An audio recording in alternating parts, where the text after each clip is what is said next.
In a far-off swamp forest, a sudden burst of light washed over the trees, briefly turning the dark woods bright. As the glow faded, it settled on a fallen log where a tiny blob slowly stirred. The small slime, sporting a single eyeball, wiggled in place and looked around nervously, trying to figure out where it was. From what he could piece together, the last thing he remembered was lying in bed the night before, scrolling through his phone and reading manga. He must have fallen asleep without noticing, because the next thing he knew, he had somehow died and ended up in another world. Strangely, that didn't bother him much. He'd read enough stories like this that the situation felt oddly familiar, almost expected. What mattered now was checking his surroundings and figuring out how to stay alive. He tried calling out, hoping someone else might be nearby, but when countless red eyes flickered to life deeper in the forest, he quickly decided silence was the smarter option. Bugs crawled everywhere, and thick miasma hung in the air, yet for some reason, the place felt oddly comfortable to him. Snapping himself out of that thought, he realized this wasn't the time to relax. He needed to understand exactly what he had reincarnated into. That's when a notification window appeared in front of him, announcing that he was a level 1 slime mold. The system even labeled him as a weak creature.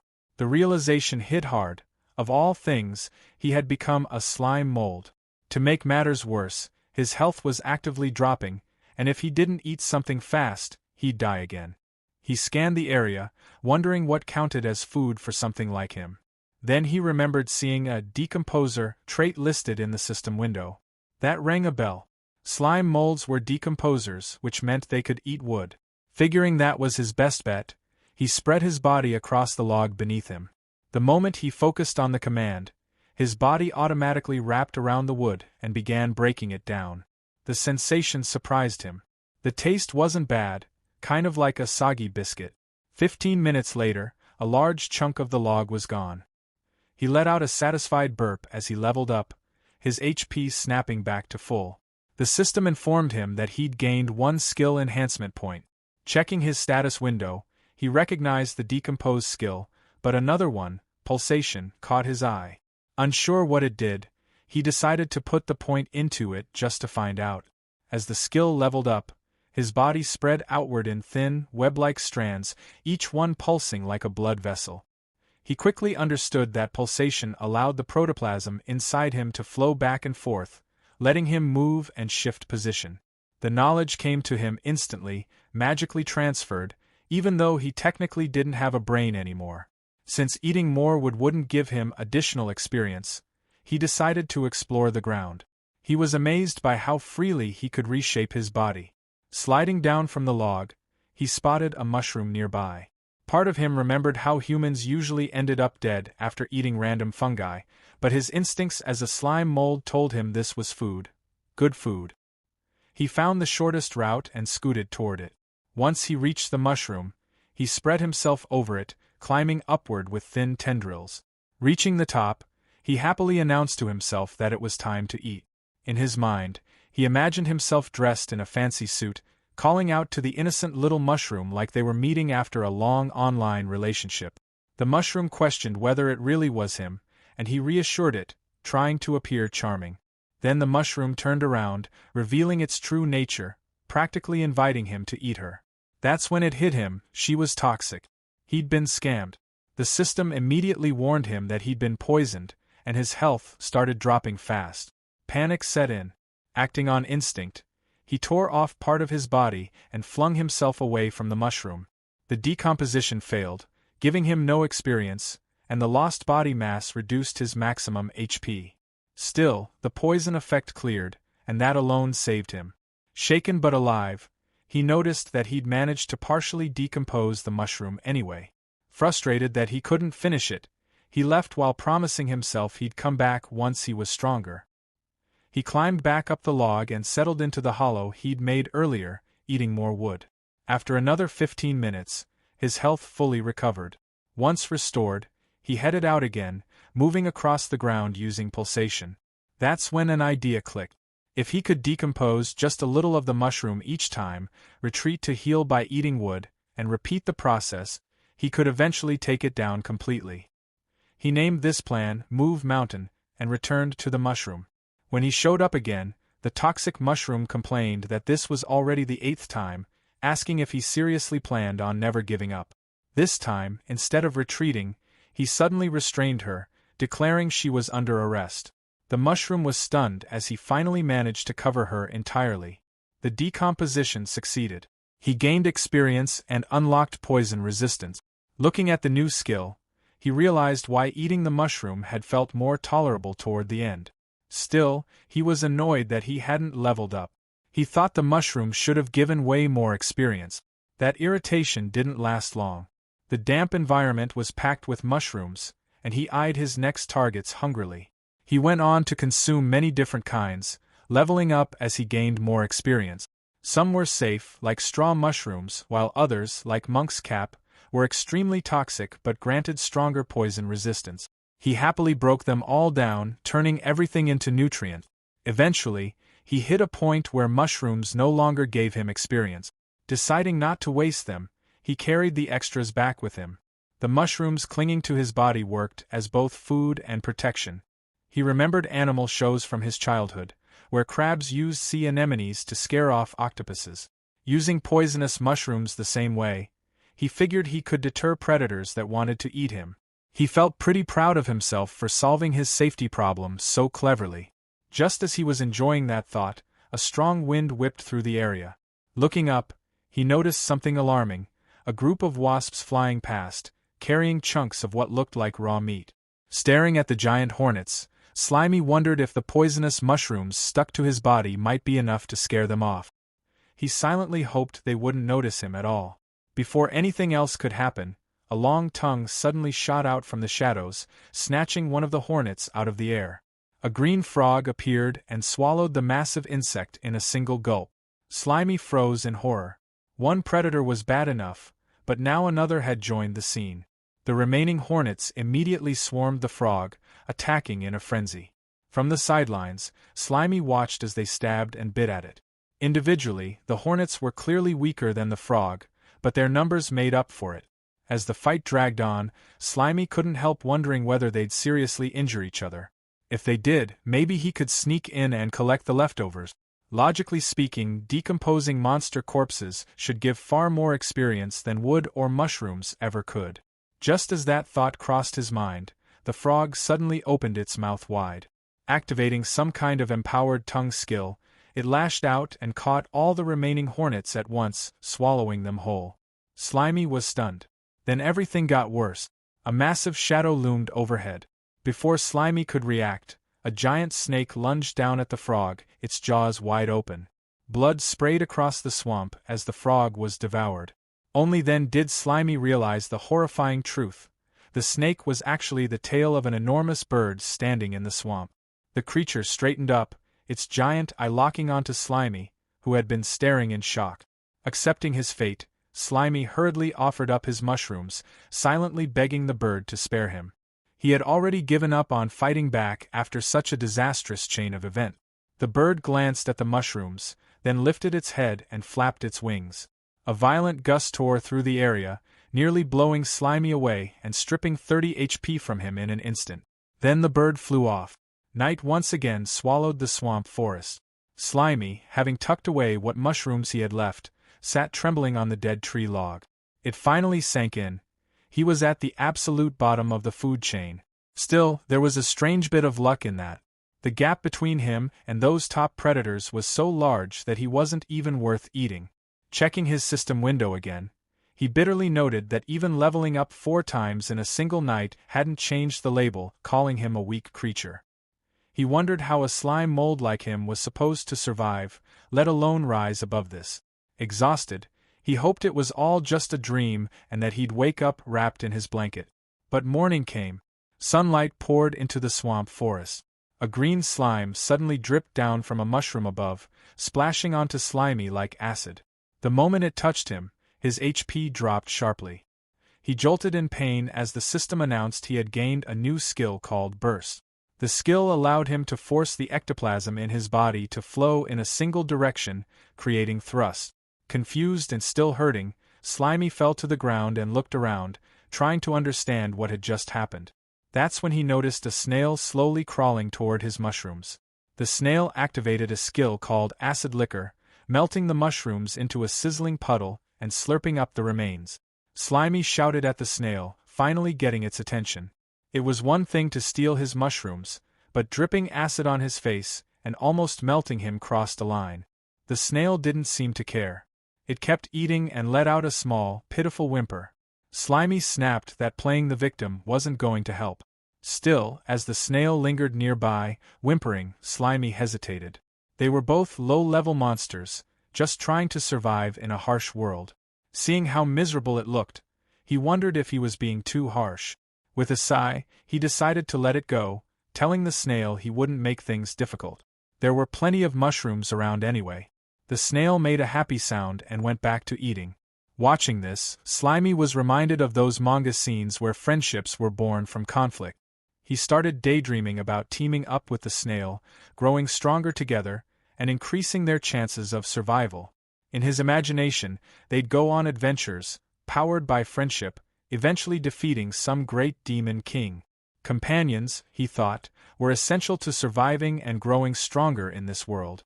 Moved by the idea, he crawled closer and suggested they team up, since they were both low-level monsters. He promised to watch each other's backs and make sure the snail always had mushrooms to eat. The snail looked at him happily. Then it suddenly lunged forward and bit off a chunk of Slimy's body.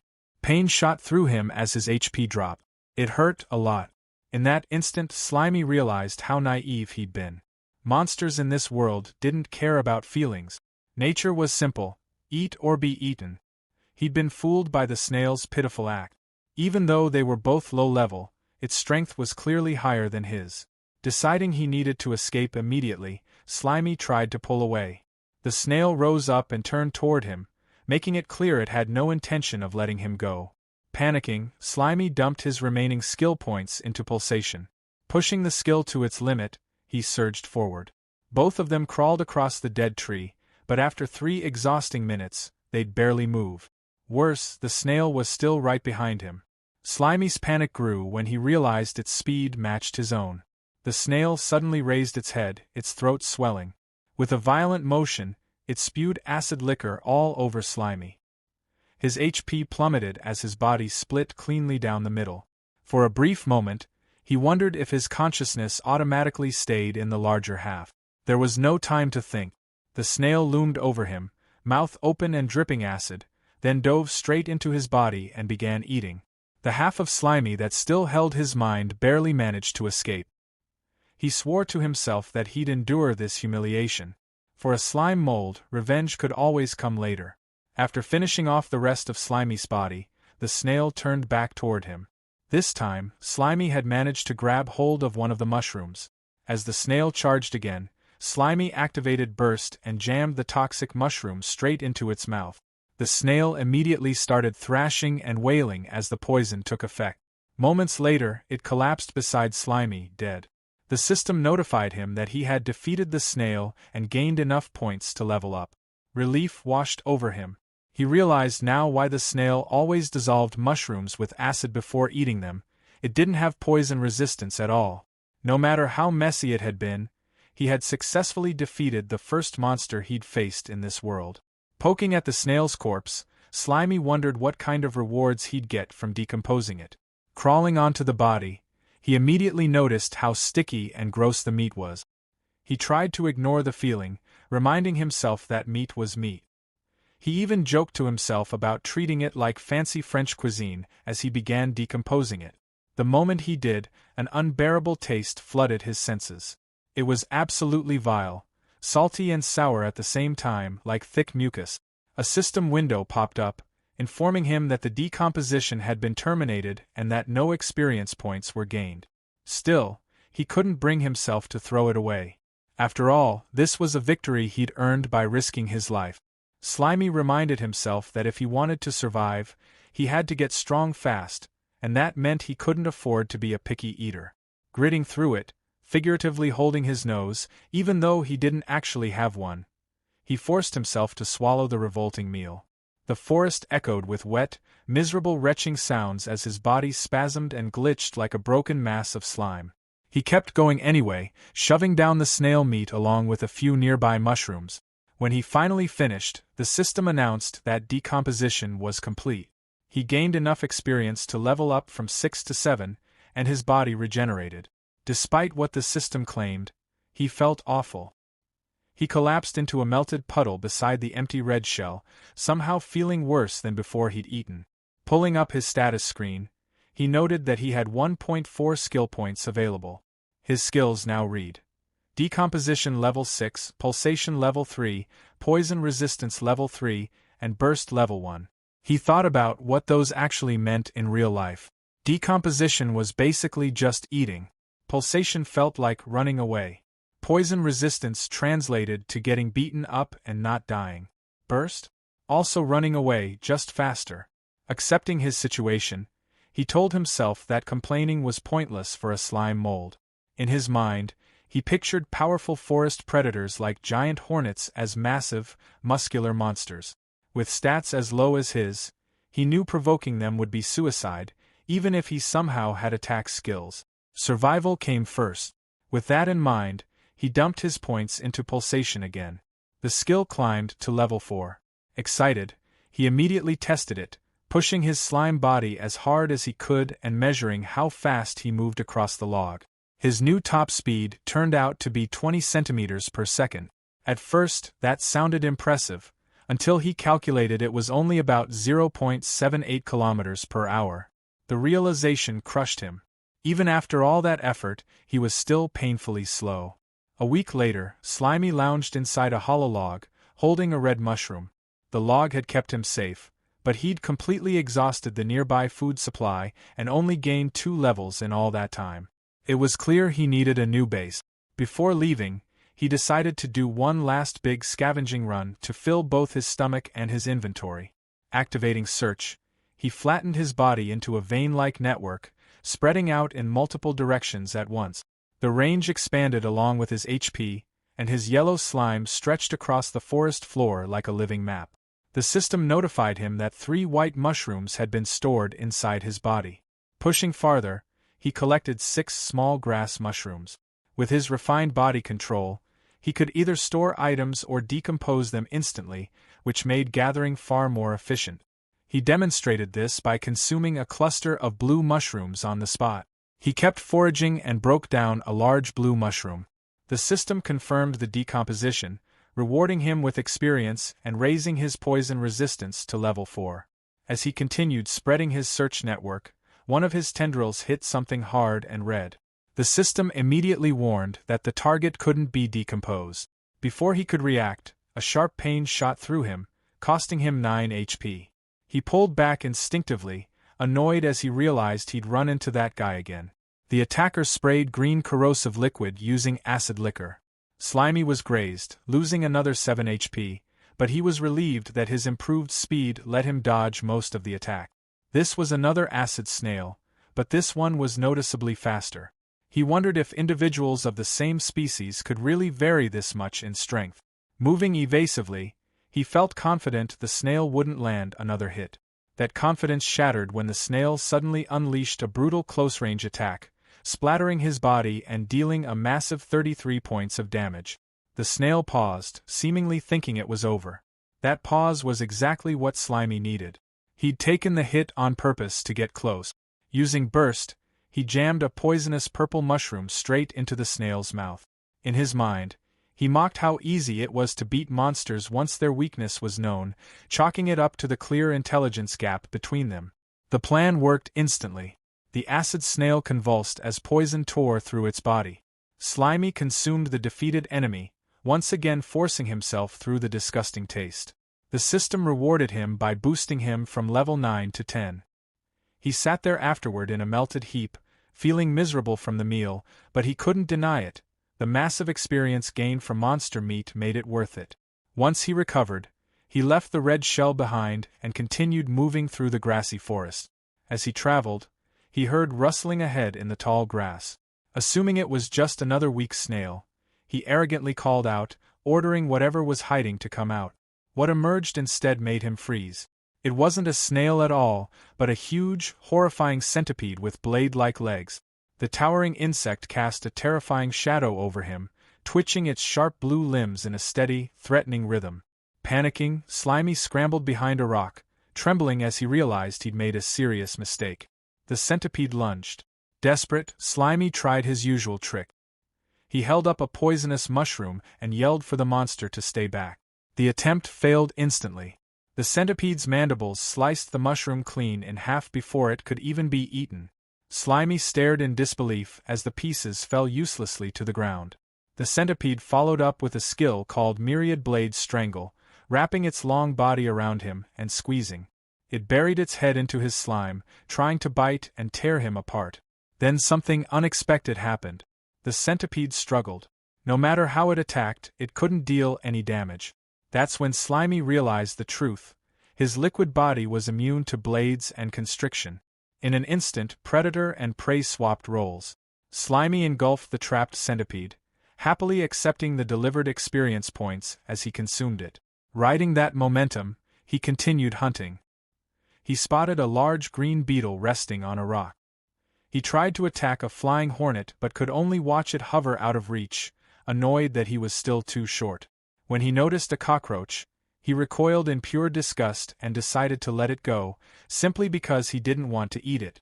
Some time later, Slimy traveled through the forest in high spirits, humming to himself with a red mushroom held in his body. Opening his status window, he admired his progress. He was now a level 13 slime mold with 157 HP. Pulsation had climbed to level 8, and poison resistance to level 5. Leaning back against a patch of moss, he felt genuinely satisfied with how fast he was leveling now that he'd started eating meat. His confidence returned as he pictured his place in the food chain, above insects but still below frogs, lizards, and the terror bird. That was fine for now. It was time to aim higher. He set his sights on giant frog legs, imagining himself growing unstoppable, standing atop piles of insect corpses and ruling this new world someday. With that dream in mind, he arrived at the edge of a murky pond deep in the swamp forest. He studied the water, wondering what valuable resources might be hiding below and whether he could safely explore it. Deciding the only way to find out was to try, he slowly dipped a yellow tendril into the water. The reaction was instant and agonizing. The moment his tendril touched the water, Slimy felt his body swell like a balloon. Panic hit hard as pressure built from the inside, making him feel like he was seconds away from bursting. Through raw sensation rather than thought, he understood what was happening. As a single-celled organism, fresh water was rushing straight into him through osmotic pressure. If he submerged himself, he'd swell until he popped, just like a red blood cell in pure water. He yanked his limb back as fast as he could, relieved to still be intact but forced to abandon any ideas about underwater exploration. Before he could recover, bubbles started rising from the pond. A massive, dark green shape slowly pushed its way to the surface. As it emerged fully, Slimy stared in confusion before realizing what it was: a crab. The creature stood there blankly, foam bubbling from its mouth. Confusion quickly gave way to hunger as Slimy imagined a plate of steamed crab legs. After non-stop bug meals, this finally felt like real food. Trying to be clever, he called out from the shore in a friendly tone, pretending he just wanted to make friends. The crab ignored him completely and climbed onto a steep rock jutting out of the water, sitting there and blowing bubbles like nothing else existed. Slimy quickly got the message. It wasn't coming to him. Risking his life in the pond wasn't worth it. Instead, he started planning to dissolve poisonous mushrooms and dump the toxins into the water to kill the crab from a safe distance. That plan died instantly.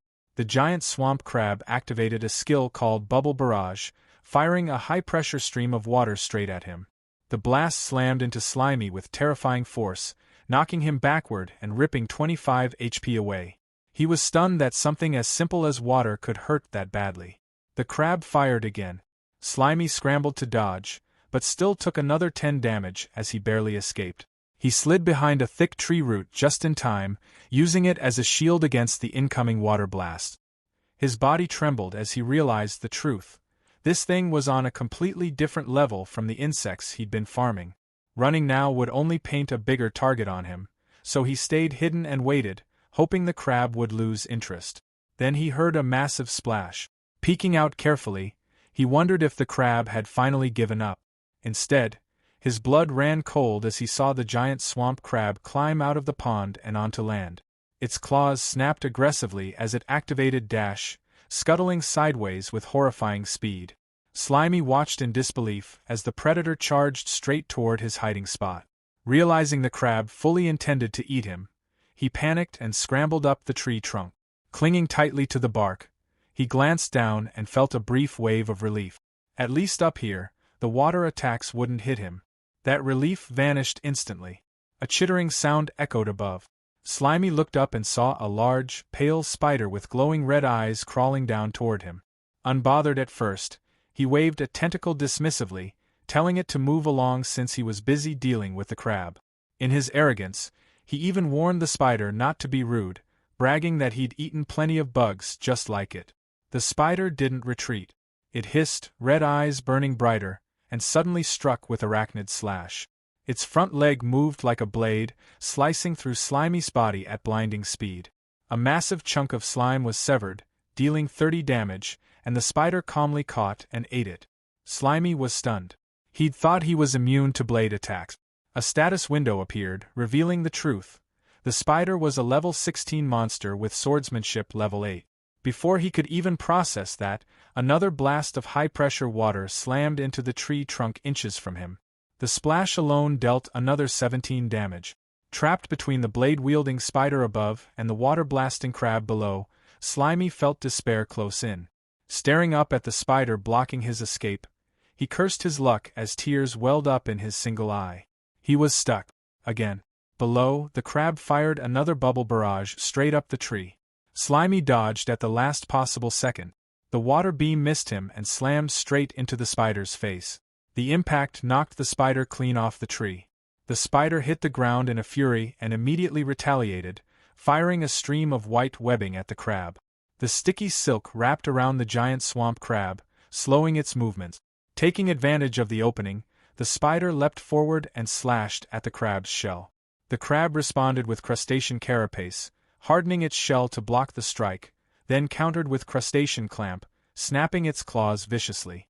The spider twisted away using arachnid silk control, binding the crab's claws even tighter with sticky webs. High above, Slimy watched the chaos unfold. Inside, he celebrated. His enemies were tearing each other apart just like he'd hoped. The battle raged on. The crab bubbled angrily, struggling to free its bound claws. The spider seized the moment and delivered a precise slash to the crab's eye stalk, triggering a burst of light and pain. It hissed, ready to finish the job. But the crab wasn't done. With a violent swing, it forced the spider to leap back. Still, the crab's massive claw remained trapped in thick webbing. Capitalizing on that weakness, the spider moved at blinding speed, wrapping the crustacean completely in silk. Soon, the giant swamp crab was helpless, cocooned like prey. The spider climbed onto its shell, ready to feast. From the tree, Slimy stared in disbelief. The smelly crab was tied up like something from a grocery store, and the smaller spider had completely flipped the fight. The spider loomed over the crab's face. The crab stared back, foam bubbling from its mouth. The bubbles gathered rapidly, glowing with intense pressure. Then everything exploded. A massive blade of compressed water erupted from the crab's mouth with a deafening roar. Water cutters spiraled outward, shredding the silk cocoon instantly. The spider was caught midair and sliced apart in an instant, its body torn into pieces. The desperate counterattack sent water blades flying in all directions. One sliced into the tree trunk, missing Slimy by inches. He shuddered, realizing the crab's survival instincts had triggered a terrifying hidden power. Below, the giant swamp crab collapsed, completely drained. It spat out one last weak stream of water before going still. The battlefield fell silent. The spider lay in pieces, and the crab lay motionless, wrapped in torn webbing. Slimy waited behind the tree roots until he was sure the attacks had stopped. When the danger finally passed, he emerged cautiously. Approaching the immobilized crab, he mocked it for wasting all its energy firing wildly and ending up in such a pathetic state. Still, he faced a problem. The creature was tough. Suffocating it was risky, and its clamped mouth meant he couldn't shove mushrooms inside. He needed to act fast before it recovered. Scanning the area, his gaze landed on a large, heavy rock. Spreading his body over it, he tried to store it using slime space. A system error flashed, insufficient space. He realized his storage capacity depended on his HP, which was still too low after the fight. Making a hard choice, he vomited up his entire mushroom collection to free inventory space. With nothing left stored, he successfully absorbed the massive rock. His yellow body bulged under the weight, slamming into the ground with a heavy thud. Complaining internally about how heavy it was, he dragged himself forward and slowly climbed the tree. Reaching a position directly above the trapped crab, he looked down and calmly declared that he had come to take its life. Letting gravity do the work, Slimy released his grip. He dropped like a stone. The giant swamp crab looked up in terror as a massive yellow mass fell from the sky. In a final desperate move, it fired one last high-pressure stream of water upward. The water jet struck the falling slime and rock, but the momentum was unstoppable. Slimy grit through the pain, refusing to back down. He was going to crush his enemy, no matter what it took. Below him, the crab braced as a massive shadow swallowed it whole. Then came the impact. With a deafening crash, the rock-filled slime mold slammed straight into the crab's shell, sending out a violent shockwave. When the dust finally settled, Slimy was perched on top of a completely crushed shell. The system confirmed the kill and rewarded him with enough experience to reach level 14, along with half a skill point. Relief and joy hit him all at once. Still alive. Still standing. He burst into wild laughter, celebrating the fact that he was the last one left alive. Not wasting a second, he settled onto his fresh kill and happily declared it was time to eat. Perched on the overturned shell like a chef, Slimy carefully arranged the crab's organs and roe inside it, turning the shell into a makeshift soup bowl. He ignored the spider remains entirely. Using a piece of crab leg as a utensil, he dipped the white meat into the rich yellow roe and took his first bite.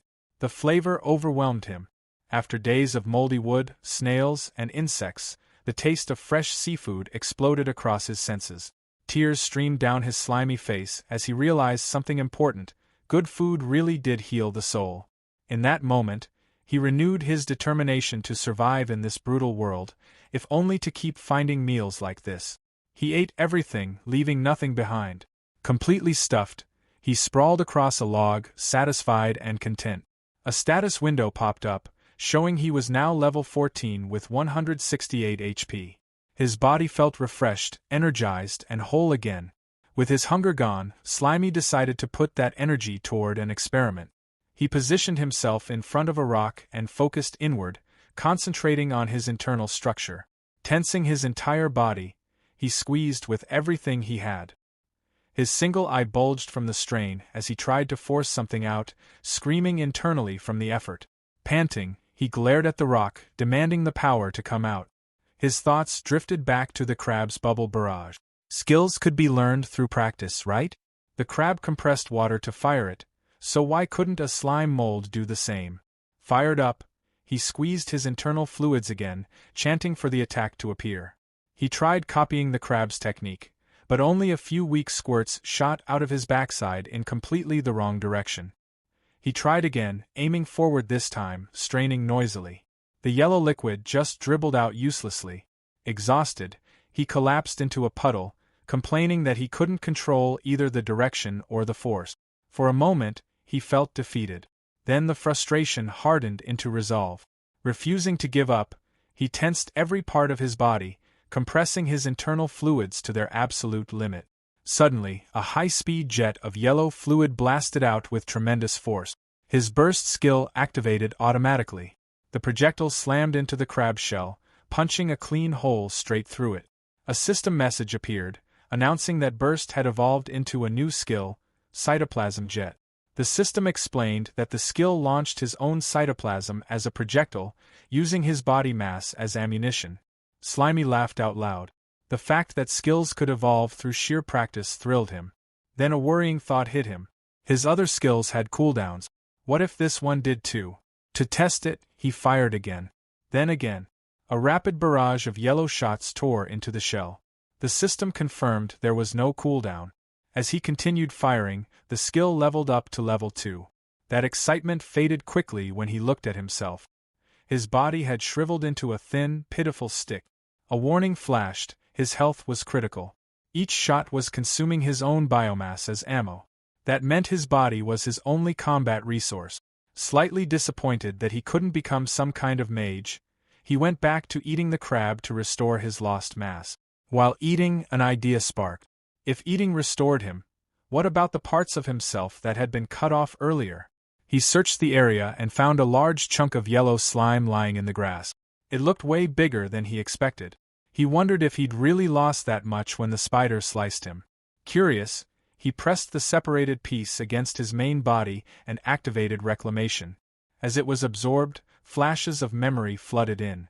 He saw the fight with the spider. He saw the rock falling. But the perspective was wrong, it wasn't his own. That's when he realized it. The severed piece had experienced things independently. Something clicked. Separated parts of his body, even without true consciousness, could still decompose things on their own. By reabsorbing them later, he could collect both the health and experience they gained. Delighted, Slimy hummed happily, convinced he'd just discovered a system exploit. He imagined sending fragments of himself in all directions, turning one mouth into many and skyrocketing his leveling speed. He tested the idea immediately using division. A small chunk split off, costing him 10 HP. Both the main body and the fragment looked weak. That's when he noticed the limitation. If his HP dropped below 30, he entered a dangerous starvation state. With a max HP of 198, he reasoned that as long as he had enough food, he could make plenty of clones safely. Straining again, he tore off a much larger chunk, taking 30 damage. The separated yellow blob wiggled and moved on its own. It worked. In his mind, he imagined himself wearing a ninja headband. The ability felt just like the shadow clone technique from Manga. Pumped with excitement, he raised an imaginary fist and declared it was time to get to work. He ordered one clone to decompose a dead log and sent others toward a nearby mushroom pile. His status screen showed a level 14 slime mold with 198 HP and skills, including decomposition, pulsation, poison resistance, and cytoplasm jet. The plan felt solid. Let the clones farm resources while he stayed safe, eating leftover spider meat and keeping his main body at full health. Mastering his body more and more, he imagined himself with a cool armored humanoid shape. Confidence surged as he visualized attacks passing harmlessly through him. A normal thrust? Useless. A powerful slash? His body would just reconnect. Physical attacks couldn't threaten him. Still, his expression grew serious. There was one thing he hadn't tested yet. Magic. He wondered if magic could kill him where physical attacks failed. Maybe he hadn't seen magic yet because this world was closer to a savage animal kingdom than a fantasy one. Deciding to experiment further, he set a trap near the murky water, using small pieces of his yellow body as bait. A giant swamp crab burst from the pond and grabbed one piece. He'd already laid a trail of slime chunks leading inland. More crabs followed the trail, happily feeding, unaware they were walking into a kill zone. High above, Slimy clung to a tree branch, watching as the crabs gathered below. When they finally looked up, it was too late. A massive shadow fell over them as he shoved the branch loose. The branch crashed down with devastating force, instantly crushing the crabs. System notifications flooded in. Killing 6 crabs at once pushed him from level 14 to 15. He dropped down, finished off any survivors with a rock, and started eating. After decomposing the meat, his health fully recovered. He glanced at the clean shells, satisfied with how efficient his farming method had become. Feeling stronger than ever, he decided to practice combat. Setting up a crab shell against a rock, he imagined himself as a cool gunslinger, preparing a move he proudly named Plasmodial Barrage. In reality, he unleashed a storm of yellow slime bullets, hammering the target with speed and force. Smoke rose from the shell as the system announced that cytoplasm jet had leveled up from 5 to 6. The intense training, however, began to take its toll. The slime mold was left shriveled and cracked, his body dried out and his health hanging by a thread after using his own mass as ammunition. To pull himself out of the autophagy state, he sluggishly ate a mushroom, feeling his form slowly plump back up. Looking back on the last 2 days, he noted that the non-stop training had paid off. Both the power and accuracy of his attacks were noticeably better. He ran through the numbers in his head and realized he could only fire about 30 cytoplasm jet shots before his health dropped into dangerous territory. That limit bothered him. He started wondering how to make each shot deadlier without burning through more of his own body. As he picked up a poisonous mushroom and then a nearby rock, an idea clicked. If he could add ingredients to his ammo, the shots wouldn't have to rely on raw force alone. Wrapping a poisonous mushroom inside a slime projectile should let him inflict poison damage from a distance. Encasing a rock, on the other hand, would massively boost physical impact. Without hesitation, he tested it. The rock-infused shot slammed into its target with a sharp crack, proving the concept instantly. Pleased with himself, he smugly decided he was a genius for inventing such a flexible attack. His celebration was cut short by a soft cooing sound. He noticed a strange glow coming from a hollow in a nearby tree and wondered if it was just a bird or maybe fireflies. Curiosity won out. He climbed the trunk and peeked straight into the glowing hole. What he saw nearly stopped his core. A spectral, glowing blue owl stared back at him. Its magical aura was unmistakable. Panic exploded through him as his worst fear became reality. This was a monster that used magic. Terrified of being hit by a spell, he dropped from the tree and fled as fast as he could. The owl didn't chase him. It simply remained perched, silently watching him run. What he didn't know was that this wasn't a wild monster at all, but a magical skill called symbiotic scrying. Far away, a human woman held her hand up like a telescope.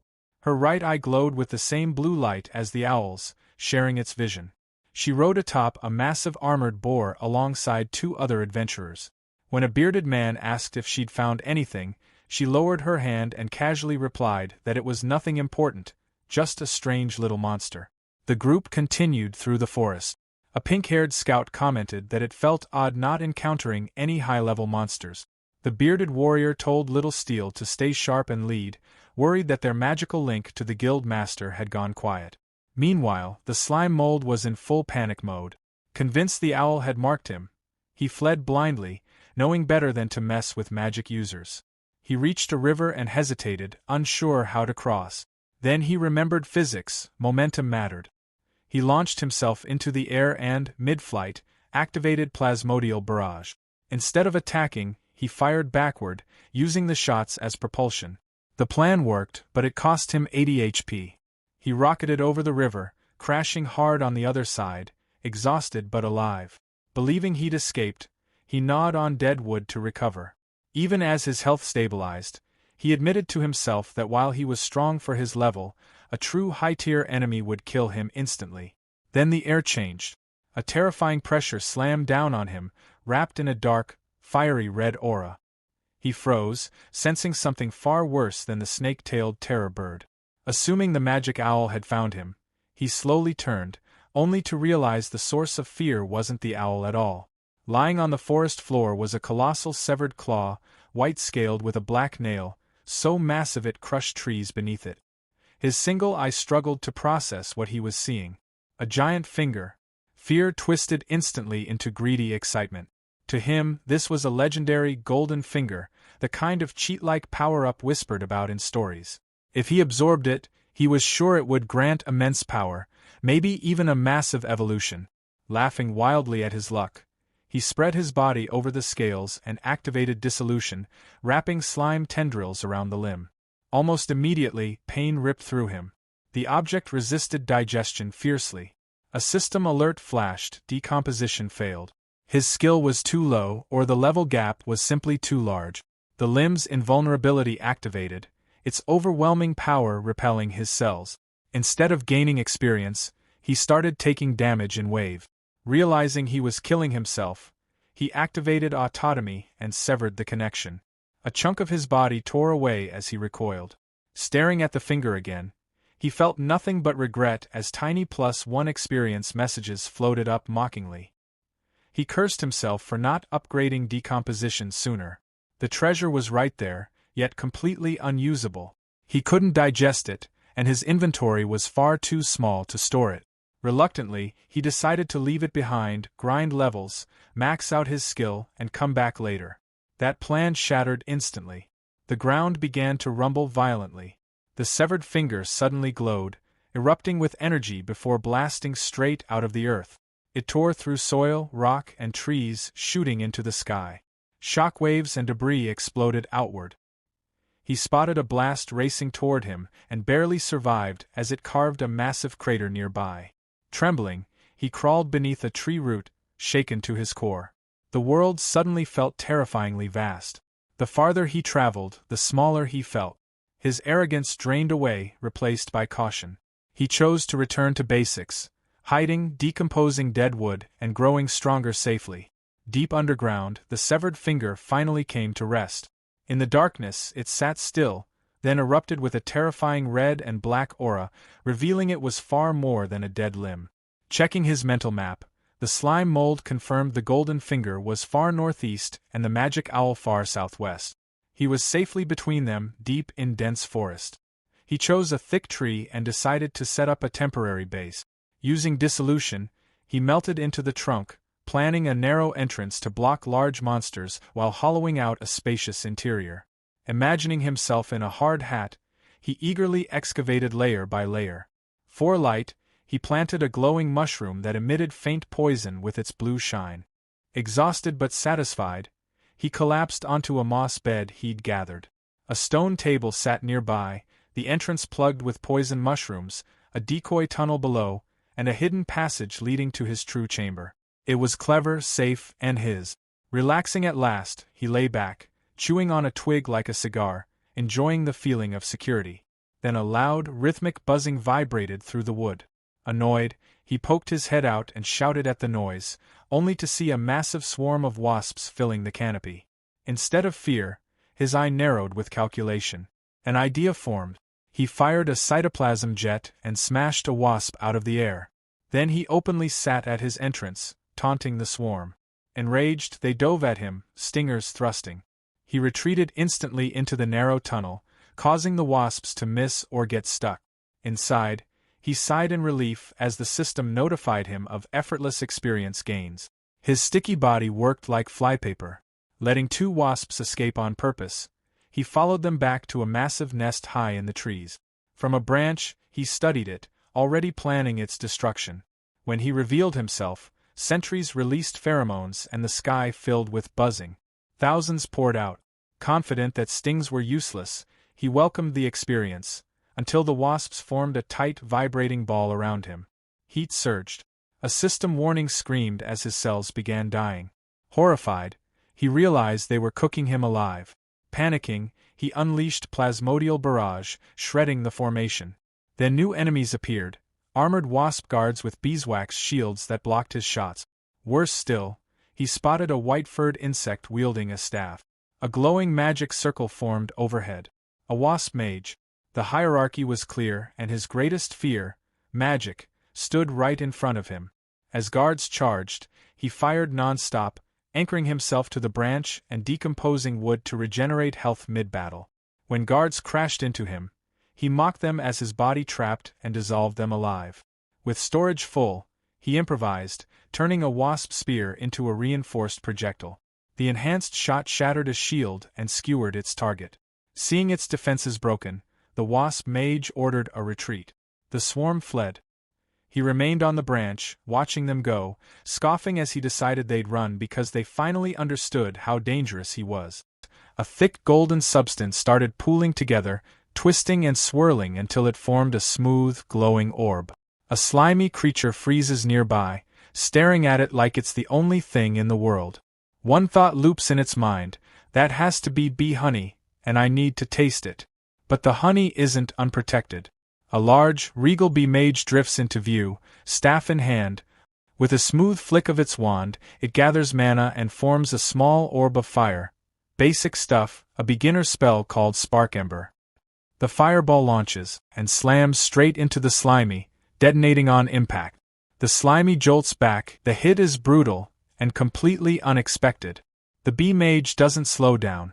Hovering in place, it fires off 2 more embers in rapid succession. The flames weave cleanly through the trees and smash into the slimy again. Panic sets in. Fire magic is the slimy's worst matchup, and the honey coating its body only makes things worse. Even with its slow regeneration kicking in, it knows the truth. This fight is impossible. It turns to flee, but it's too late.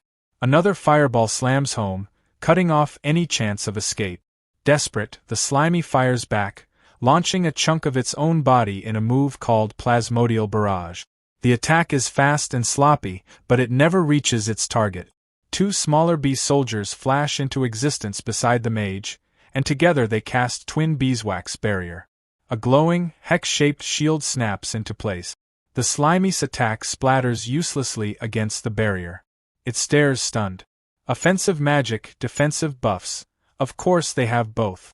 Completely unfair. That's when more fire rains down from above. The bee mage shifts tactics and casts Swarm Summon. From the hive, a wave of small, glowing bees pours out. They don't hesitate. Each one dives straight at the slimy and explodes. The forest shakes as blast after blast rocks the area, hammering the creature without mercy. Barely holding itself together, the slimy ends up stranded on a high tree branch. Its body quivers, barely clinging on. From a distance, the bee mage watches in silence. For the final move, the mage floats closer and presses its wand against the branch. With a clean, sawing motion, it cuts through the wood. The branch cracks and snaps. The slimy falls straight down toward the same pool of golden honey it wanted so badly.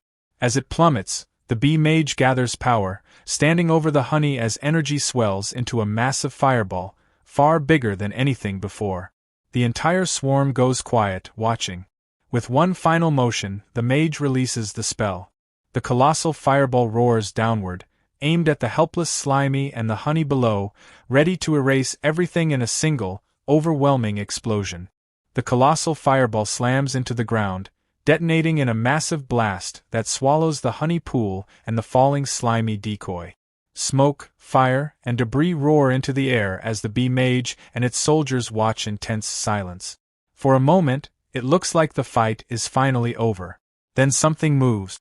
A lone bee soldier buzzes uneasily, sensing something off. The others turn just in time to see a small chunk of slimy push up from the forest floor. In a flash, it launches forward and slaps onto the bee mage. While the main bee forces focused on the decoy outside, the nest itself had been left nearly undefended. From the very beginning, Slimy had been stretching its body underground, slowly forming a hidden tunnel straight into the heart of the hive. The creature shoved onto the branch and dropped into the explosion wasn't the real one at all, just a split-off decoy made at huge cost to Slimy's health. While the bees poured everything they had into destroying it, the real Slimy slipped away through its secret passage.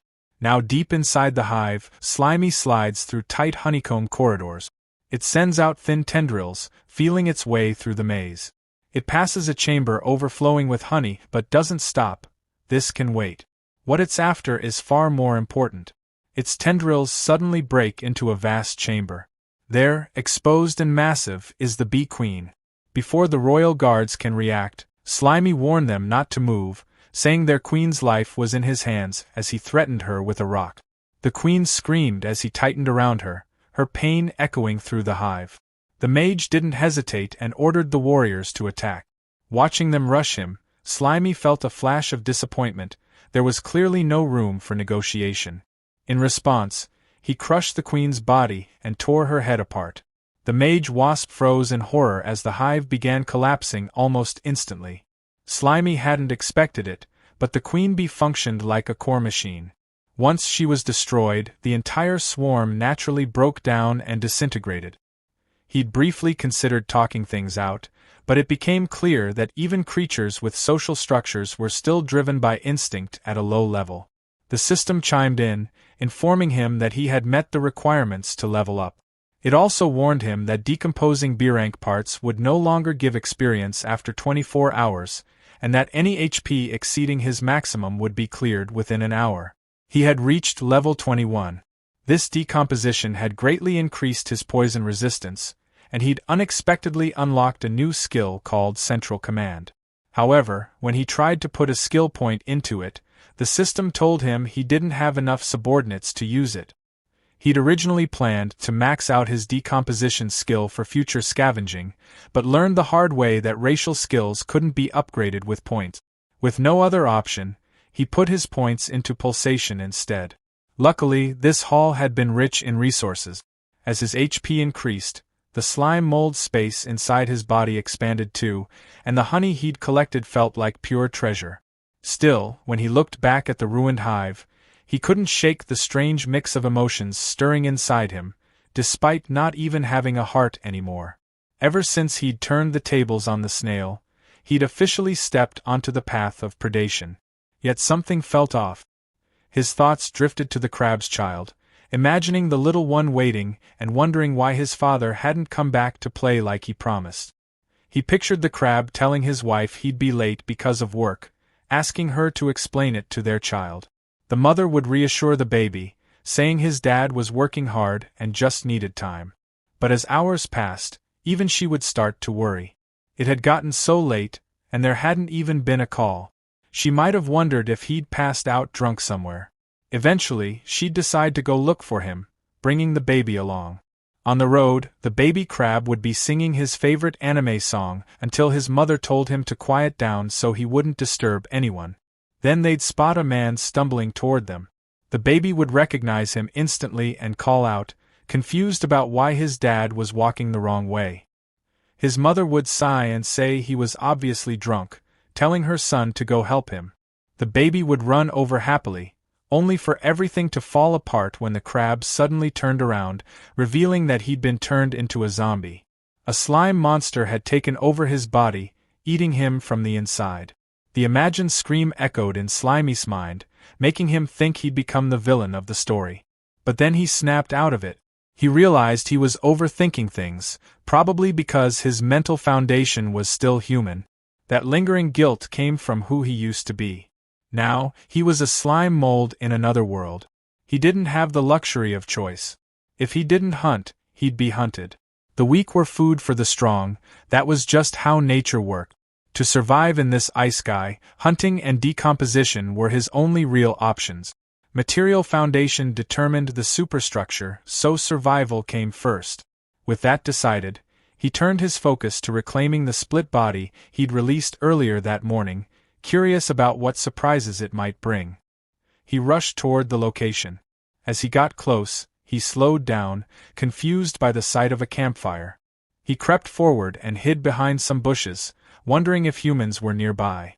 Sure enough, a hunter party was sprawled around the fire.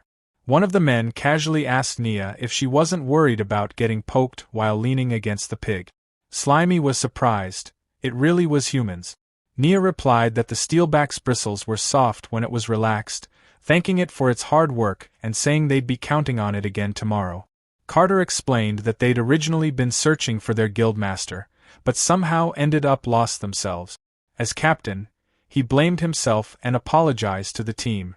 Cole pointed out that magic communication had been cut off, there were no signs of high-level magical beasts, and even the forest itself felt like a maze.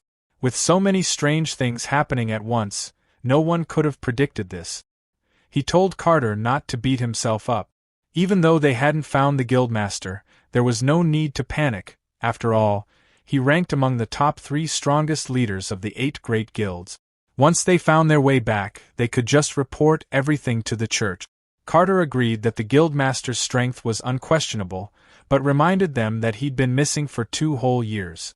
Rumors had spread that the church was suspicious of him, especially since he'd disappeared shortly after accepting a mission personally assigned by the Pope. 10 years ago, Guildmaster Goon founded the 100-Style Guild. Unlike other guilds with strict requirements, his guild accepted anyone regardless of race, profession, or level, as long as they followed its principles. No deception, no abuse, no evil. Every reward Goon earned from monster subjugation was distributed fairly, helping all members grow. Because of that, the 100-Style Guild became famous for its generosity and unity, quickly rising to become one of the 8 great guilds.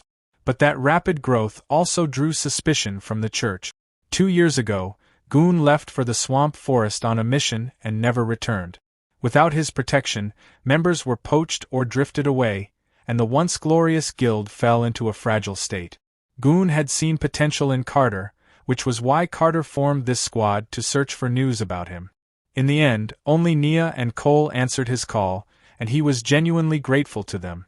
Nia told him not to worry, saying that without Goon and the 100-style guild, someone with a niche profession like hers might never have become an adventurer at all. Cole laughed and said that with her ability to control intermediate magical beasts, plenty of guilds would fight to recruit her. Even if something had happened to Goon, she wouldn't need to worry about finding a new place to belong. Nia snapped at him to shut his mouth and go to sleep, while Cole quickly told her to just pretend he hadn't said anything. As the group settled down, Slimy tried to eavesdrop, but from where he was hiding, everything sounded muffled and unclear. Gathering information from humans felt important if he wanted to understand this world properly, so he decided to take a risk. He stretched out a thin part of his body, using it like an antenna, slowly sending it toward the hunters to listen in. He barely had time to process what was happening when Cole suddenly sensed something wrong and instantly stabbed the extended slime with an ice spike. The system immediately warned Slimy that Frost was super effective against him, reducing his speed by 90%. Panic hit him hard. Cole calmly told the others not to worry, saying he'd already dealt with it, but the rest of the party was alert now, scanning the area. They soon spotted the slime impaled on the ice spike. The steelback boar walked over, sniffed it, and then casually bit the slime off the ice. Before Slimy could react, the boar started slurping him up like a noodle, dragging him toward its mouth. Slimy was sure this was about to be an instant game over, until Nia shouted for the steelback to stop. She said they shouldn't kill things indiscriminately. It was just a small, passing monster and clearly not a threat, so there was no reason to eat it. Reluctantly, the steelback spat Slimy out, and he landed right in Nia's hand. As she held him, she frowned slightly, saying he felt familiar, like she'd seen him somewhere before. Half curious, half serious, she asked if he wanted to form a monster contract with her. To Slimy, she looked like a literal angel. The idea of finally experiencing those classic ice-sky bonds made him instantly agree in his heart. Before anything could happen, Carter cut in and told her to stop fooling around. They still needed to find their way out of the forest tomorrow, and now wasn't the time to be collecting monsters. He added that wasting mana on a low-level slime was pointless. That comment hit Slimy harder than the ice spike. Nia shrugged and let him go. As Slimy landed on the ground, he realized something important. They couldn't hear him speak at all. That realization sparked an idea. Slowly, he stretched his body again, shaping himself carefully in front of them. The hunters stared as Slimy formed the word, hello, using his slime body, fully expecting them to be shocked by his intelligence. Instead, they looked mildly disgusted and assumed he was excreting waste.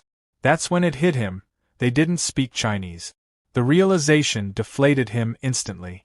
Any attempt at communication would probably just get him labeled as a weird monster and killed on the spot.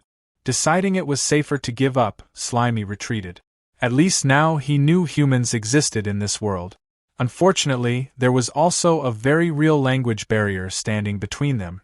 Under the moonlight, the slime mold bounced across the water, quickly putting distance between himself and the humans he'd just run into. Once he landed safely on the grass, he pulled back the magical threat he'd been holding onto. Magical surveillance was still his biggest weakness, and the last thing he wanted was to run into that spectral owl again. To distract himself, he decided to test out a new skill he'd picked up during the wasp fight. When he activated Nucleus Command, a digital grid spread out around him, scanning the area. His senses sharpened instantly, turning into something like a living radar. Soft beeps echoed in his awareness as the blue grid expanded through the trees, mapping the dark forest around him. He settled onto a rock and waited. The scan locked onto something familiar. He felt it immediately, one of his split bodies. That's when it clicked. Nucleus Command wasn't just scanning the environment. It was tracking pieces of himself. He shot through the forest, following the signal as it grew stronger. Soon, it led him to a fallen log where a huge, glowing yellow mass pulsed softly. He froze in shock. His clone had grown massive on its own. For a moment, he wondered just how much it had decomposed while he was gone. Without hesitation, he activated reclamation and merged back with the oversized clone, pulling in all its nutrients. The system instantly announced a massive boost in experience and HP. Energized, he leapt away, chasing the next signal and continuing his harvest. Another clone was found and absorbed, pushing his poison resistance up to level 8. With the combined experience, he leveled up again, reaching level 22. Landing back on the grass, he felt eager to keep going. He activated Nucleus Command once more, but this time the signal was weak, barely beeping. Confused, he scanned the area frantically, trying to figure out what happened. Then he noticed movement near a patch of mushrooms. His focus snapped into place just in time to see the problem. An acid snail was chewing on his clone. Furious, he shouted at the creature and fired a jet of cytoplasm straight at it. The blast knocked the snail away, leaving the clone shaking where it lay. For a split second, he treated it like a bullied kid, mentally promising to protect it this time. He moved in to reclaim what was left. Then everything went wrong. A fast red blur slammed down from above, smashing the mushrooms apart. A long, sticky tongue shot out and scooped up the clone right in front of him. Before he could react, a fat green frog swallowed it whole and let out a satisfied croak. The slime mold stared in disbelief as the frog burped. Just like that, his experience was gone. Shock turned into pure rage. Staring the frog down, he silently swore the disgusting thing would pay for stealing his clone. He fired a plasmodial barrage, launching a hardened projectile straight at it. The frog noticed too late. The shot slammed into its face and sent it tumbling backward.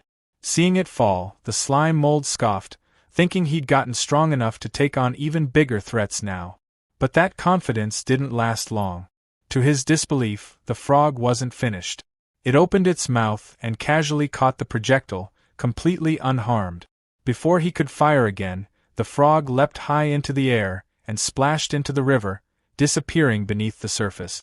The slime mold rushed to the edge of the rock, shouting that it couldn't escape. The frog's head popped back up, croaking mockingly from the safety of the water.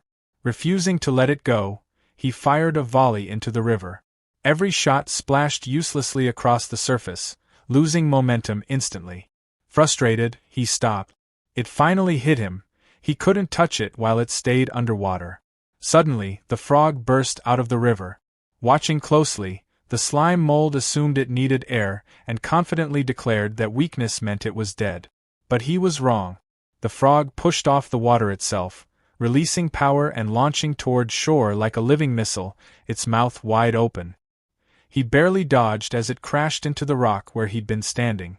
While the frog recovered, he fired a stone-hardened barrage that struck its eye with perfect accuracy.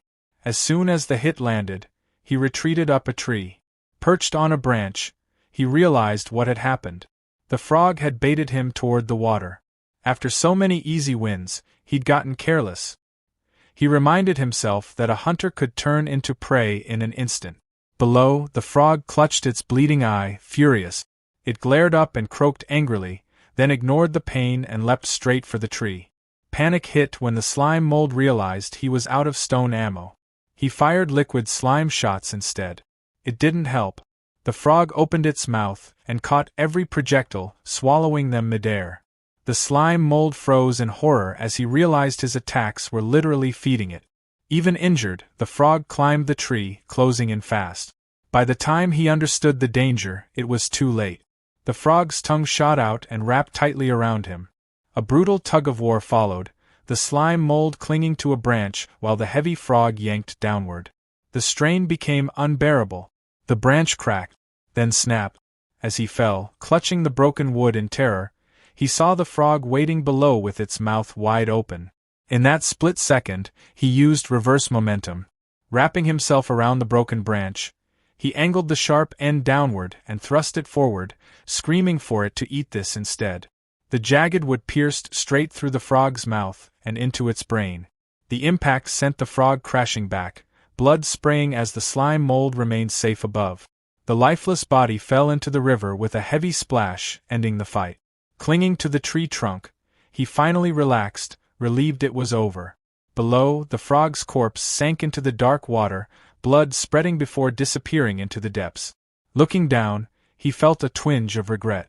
It was a waste, he couldn't decompose it down there. Then the water started bubbling. Two glowing, Menacing eyes opened in the depths, staring straight up at him. A beam of light exploded from the water, slicing through the air beside him. The blast struck the tree trunk and cut through it effortlessly. The next moment, the tree and the screaming slime mold were launched into the night sky. From the water below, the enemy revealed its new form, a pale, glowing entity with burning red eyes, activating sanctified fall. The slime mold was completely thrown off by the enemy's sudden transformation. He shouted in disbelief, wondering how a frog that was clearly dead could come back with this kind of power. The sanctified frog dragged itself free from the shattered tree, its glowing red eyes locked onto him with pure hatred as it prepared to finish the job.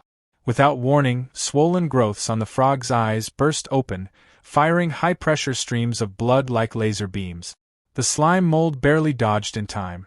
The corrosive blood sliced into the tree where he'd just been, and in that instant he knew he was outmatched. He shot a strand of slime upward, snagged a higher branch, and swung away, leaping rapidly from tree to create distance. As he fled, his mind raced. A smart mold knew when to retreat. Still, it didn't make sense. This was supposed to be a low-level monster. Why did it have a third form when others barely lasted a second? Something about it felt wrong, and that only reinforced his decision to run. The sanctified frog refused to let him go. It roared and gave chase, moving with an unnatural speed. Using its tongue like a grappling hook, it swung through the air, matching the slime mold's movements almost perfectly and closing the gap fast. The frog unleashed sanguine lash. A whip of solidified blood tore through the air and sliced clean through one of the slime mold's tendrils, dealing 199 damage. He lost his grip and fell as a system alert screamed that a foreign substance had invaded his body. He realized the frog's blood was so toxic that even his level 8 poison resistance couldn't block it.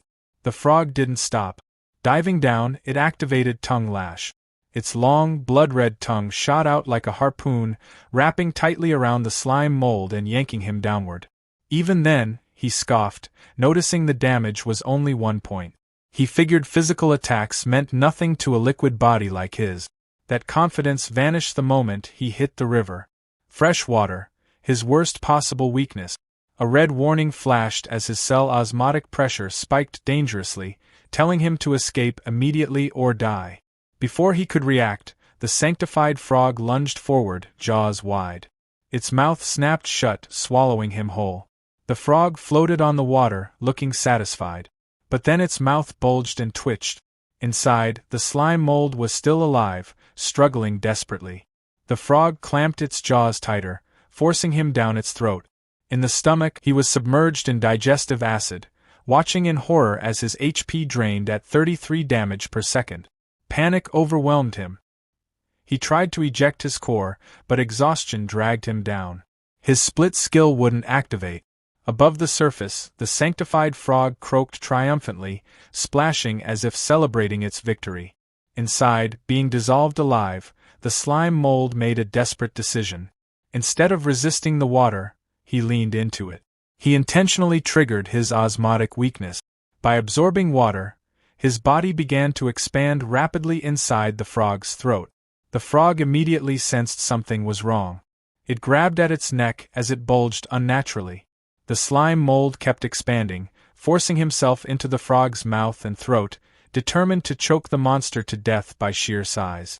To survive the damage while growing, the slime mold burned through every drop of hornet honey he had, restoring 400 HP per use just to keep expanding. With constant regeneration, his body ballooned to an enormous size, stretching the frog beyond its limits. Then it burst. With a massive explosion, the sanctified frog was torn apart from the inside. Blood and gore sprayed across the water as the slime mold's expansion completely destroyed it. Victorious, he floated on the river like a mountain of green slime as the system confirmed the kill and awarded experience. It also informed him that surviving the toxic blood had granted him a new antibody. Drifting among the swamp trees, he stared at his massive new form in disbelief.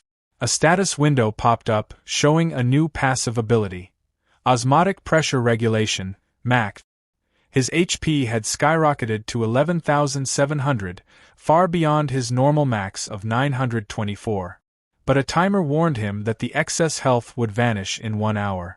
He studied himself carefully. His size let him float like an iceberg. His lower body absorbed water, but his sheer volume allowed him to balance the pressure safely. Full water immunity wasn't something he'd planned, but it was a huge bonus from his reckless gamble. Then he noticed the timer again. Nearly 10,000 extra HP, making him practically invincible, was about to disappear. His expression shifted, turning serious and greedy. He'd burned all his precious honey to reach this form, so he needed to squeeze every possible benefit out of it. He laughed wildly, imagining himself as an unstoppable kaiju. That's when an idea hit him, something like that rolling sticky ball game. He decided to roll through the forest and collect everything in his path. In his massive form, he barreled through the flooded forest like a natural disaster. Vegetation vanished beneath him as system notifications popped up non-stop, confirming decomposition and awarding experience. He plowed through trees and brush, efficiently farming resources before the time limit ran out. Underwater, fish swam peacefully among the roots, until he crashed in. The fish scattered instantly. He tried hunting them, but it was pointless. Even immune to pressure, the water slowed him too much, and the agile fish weren't worth the effort. Annoyed, he hauled his massive body back onto dry land. Nearby, a cluster of mushrooms sat at the base of a tree. He flowed over them, absorbing them instantly and leaving a hollow trail behind. Moving deeper inland, he spotted 2 small otter-like creatures standing proudly with a freshly caught fish. The enormous slime mold loomed over them, loudly greeting them and casting a massive shadow. Before they could react, he lunged and slammed down with his sticky body. He didn't eat them. Instead, he rolled away, casually announcing that he was taking their fish. The otters were left sitting in the dirt, drenched in green slime, staring in traumatized silence as their dinner disappeared. As he rolled on, he justified it to himself. Sparing the cute otters and only stealing their food clearly meant he still had some kind of human mercy left. That thought ended abruptly when he spotted a squirrel clutching a nut, its ears and tail tipped with magical flames. The squirrel flared up in rage, its entire body igniting. It flipped into a handstand and launched a fireball from its tail, sending a column of flames straight at him. Fire magic was still a serious weakness, no matter how big he was. Still, the size gap was ridiculous. He loomed over the squirrel, warning it not to blame him since it attacked first. Then he slammed his massive body down, joking that playing with fire in the forest was forbidden. When he lifted himself back up, only a clean skeleton remained. The system confirmed the kill and decomposition, granting more experience. Deeper in the forest, violent crashes echoed. A large, muscular lizard was hurled through the air and slammed into the ground. Standing opposite it was a towering tree monster, a glowing crystal embedded in its chest, branch arms waving aggressively. The lizard pushed itself up, its throat swelling as it prepared a counterattack. It unleashed a powerful stream of liquid from its mouth. Acid sprayed over the tree monster, sizzling violently. The bark and flesh began to melt as the creature writhed in agony. Even as its body melted away, the tree monster wasn't finished. A glowing seed shot out from its collapsing form and landed neatly inside a hollow stump nearby. Drawing power straight from the earth, the stump pulsed with energy and regenerated almost instantly, restoring the tree monster as if nothing had happened. The lizard snarled in frustration when it saw its enemy return. Deciding to end things fast, it activated Wild Rush and charged forward at incredible speed. In response, the tree monster thrust out its branches like spears, trying to stop the assault. The lizard twisted and weaved through the attacks, dodging with impressive agility as it closed the distance. It stepped in, jaws ready to bite, but the tree monster reacted faster. A sharp branch snapped around the lizard's arm, piercing straight through its tough scales. Before it could pull free, strange white buds began sprouting along the branch, rapidly spreading and locking the lizard in place. One of the buds bloomed into a grotesque flower right in front of its face. The lizard stared at it, its eye reflecting the petals. Then the infection hit. Red tumors erupted instantly from the lizard's pupil. In the next moment, its eye exploded in a spray of blood. Blinded, it screamed in agony. The tree monster followed up immediately, slamming its heavy branch into the lizard's body. The impact sent the beast flying, crashing hard into the rocky ground. Despite being battered and blinded, the lizard refused to stay down. It staggered back to its feet and activated thermal vision to compensate for its lost sight. Heat signatures flooded its perception. The tree monster's branches now appeared as glowing streaks. With a powerful leap, it launched itself high into the air. Tucking its body in, it spun rapidly, turning itself into a living drill. Activating Sharp Tail, it used the momentum to deliver a devastating downward strike. The attack tore straight through the tree monster, smashing it apart into splintered wood and green pulp. As the monster's core shattered, the lizard roared in victory, blood and saliva dripping from its jaws. But the win came at a cost. The parasitic flower continued blooming from its ruined eye socket, its roots burrowing deeper into its flesh. The giant slime mold came barreling down the hill without hesitation. It rolled straight over the wounded lizard, crushing it under sheer weight and absorbing it completely. A system alert briefly warned of a foreign object, but his antibodies neutralized it instantly, awarding him experience for the decomposition. He paused for a second, mildly confused by the warning, then shrugged it off. There was no time to think. He needed to eat as much as possible before his time ran out. As he continued flattening everything in his path, something started to feel off. He had rolled across what should have been hundreds of acres, yet the forest around him still looked impossibly dense, like he hadn't reduced it at all. Then the ground shook. Far in the distance, a massive pillar of dark energy erupted from a mountain, shooting straight into the night sky. Huge geometric magical patterns spread across the heavens as the energy pierced the clouds. The slime mold watched in stunned silence. Despite the overwhelming spectacle, there was no sound at all. It felt unreal, like a hallucination. Before he could make sense of it, his time limit hit 0. The system cleared his excess HP. His enormous body dissolved into smoke, shrinking instantly. In seconds, he was back to his original small, spiky form, resting on the grass. He checked his status, level 49. He'd gained the Weak Creature Lord achievement, and his HP had jumped to nearly 3,000. Then another notification popped up and ruined the mood. Nutritional overload was complete. The next requirement was 5 times higher, and he wouldn't gain any experience for the next hour.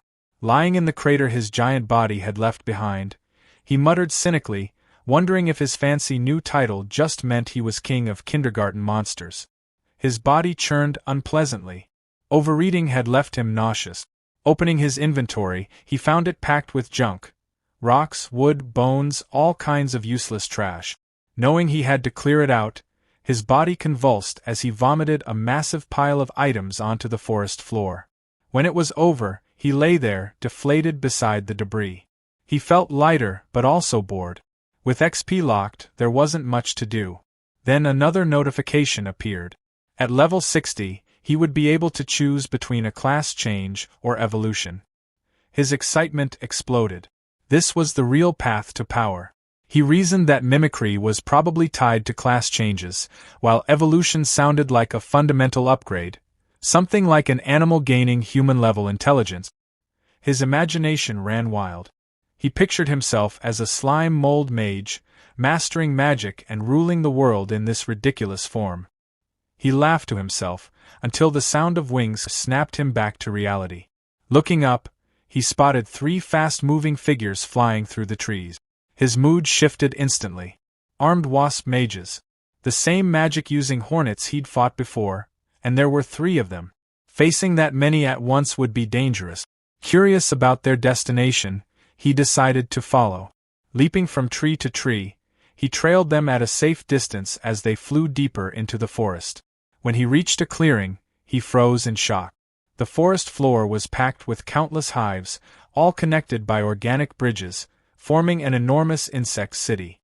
Hidden in the grass, he stared in awe. The scale was unbelievable. He wondered if this massive interconnected structure was what an evolved swarm looked like. The 3 wasp mages descended into the colony, joining thousands of others. Then the ground trembled. A massive clawed foot slammed down, crushing an entire hive instantly. A colossal bird stepped into view, a snake-tailed terror bird, towering over the ruins. The bird ignored the wasps completely. It ripped open the hives and greedily devoured the larvae inside. Watching from cover, the slime mold broke out in a cold sweat. He recognized the species immediately. The red one had once scared him so badly he'd nearly given up on life, though this blue variant felt different. The colony fought back. Thousands of soldier wasps launched a coordinated dive bomb attack from every direction. But the bird's defenses were absurd. Stingers bounced off its thick feathers. Attacks aimed at the snake head on its tail failed too, unable to pierce the hardened scales. Physical attacks were useless. Switching tactics, the swarm blanketed the bird in insects, trying to suffocate or overheat it.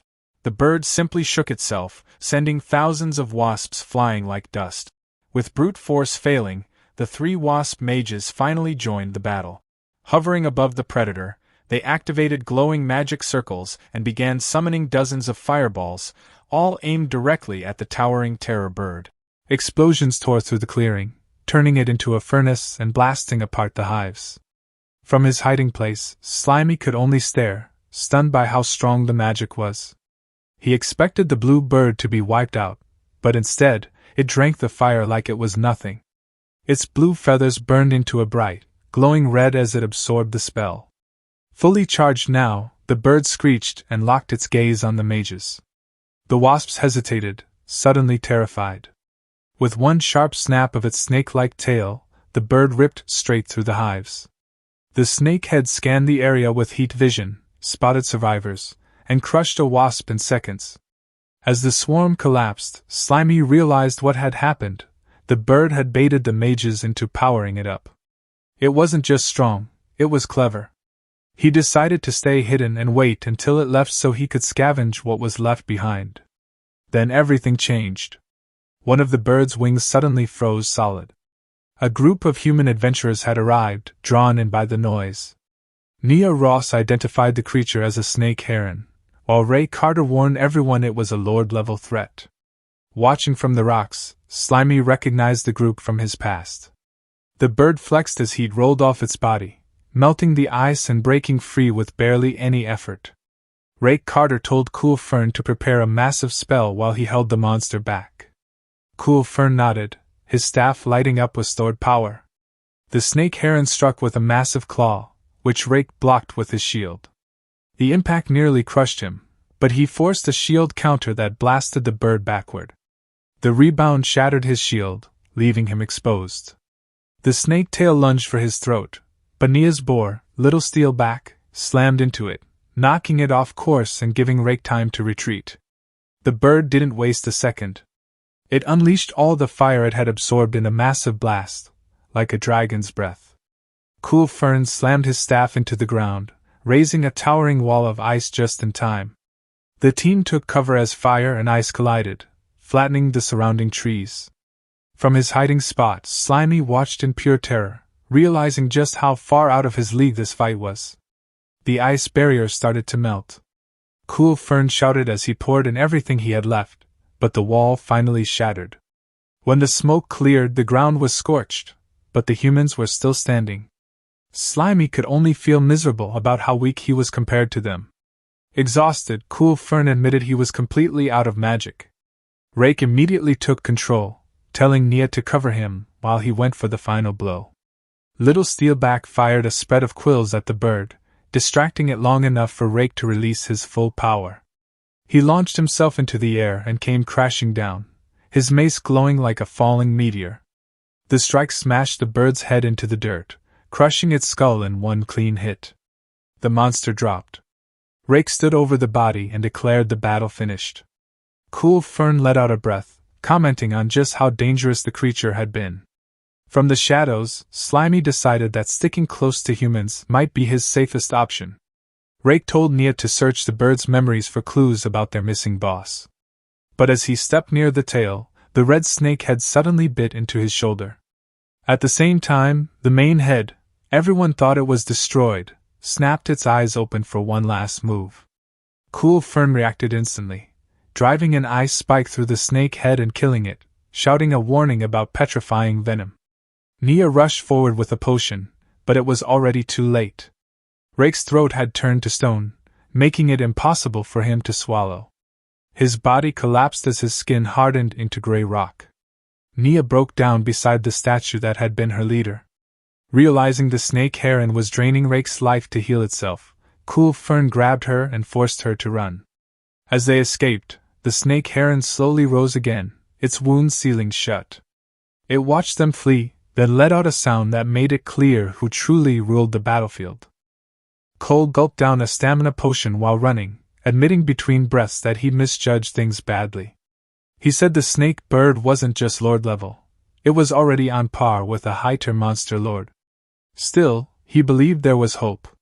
If they could make it out of the forest within a week and get the church to send a royal priest, Carter might still be saved. That hope shattered when the snake bird caught up. It slammed down in front of them, cracking the ground on impact. Cole stared in disbelief, muttering that it had regenerated far faster than he expected. He told Nia he'd take command from here. The bird lunged, claws flashing.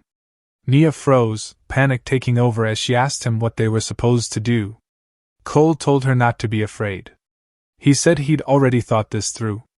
He ordered her to conserve her magic for now, they needed to escape this cursed forest later.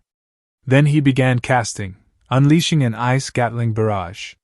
Frozen bullets hammered the snake bird, locking its legs in place as ice piled up around them. But the monster broke free. Heat built in its throat, it was about to cast high-tier flame magic again, and Cole knew immediately what was coming. He shouted at Nia to ignore everything else and just run. Seeing him walk straight toward the bird, Nia demanded to know what he was doing. Cole answered calmly that he had no choice. If he didn't pin it down here, either of them would escape, and immediately cast high-tier magic, summoning a glacial barrier, a massive wall of ice that rose between them. Nia screamed his name, but the other side of the wall was instantly swallowed by flames. The heat and light tore through the forest, leaving her devastated. Nia clenched her teeth and swung herself back onto Little Steelback's back, urging it forward as she rode away. She knew she had to leave this place immediately, and report everything about this twisted forest to the church. Staying any longer felt dangerous. Just then, her owl caught up to her.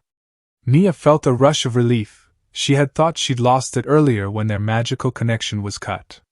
Seeing it again was a huge comfort. With her owl's vision guiding her, finding a way out of the forest should have been much easier. But that hope shattered almost instantly.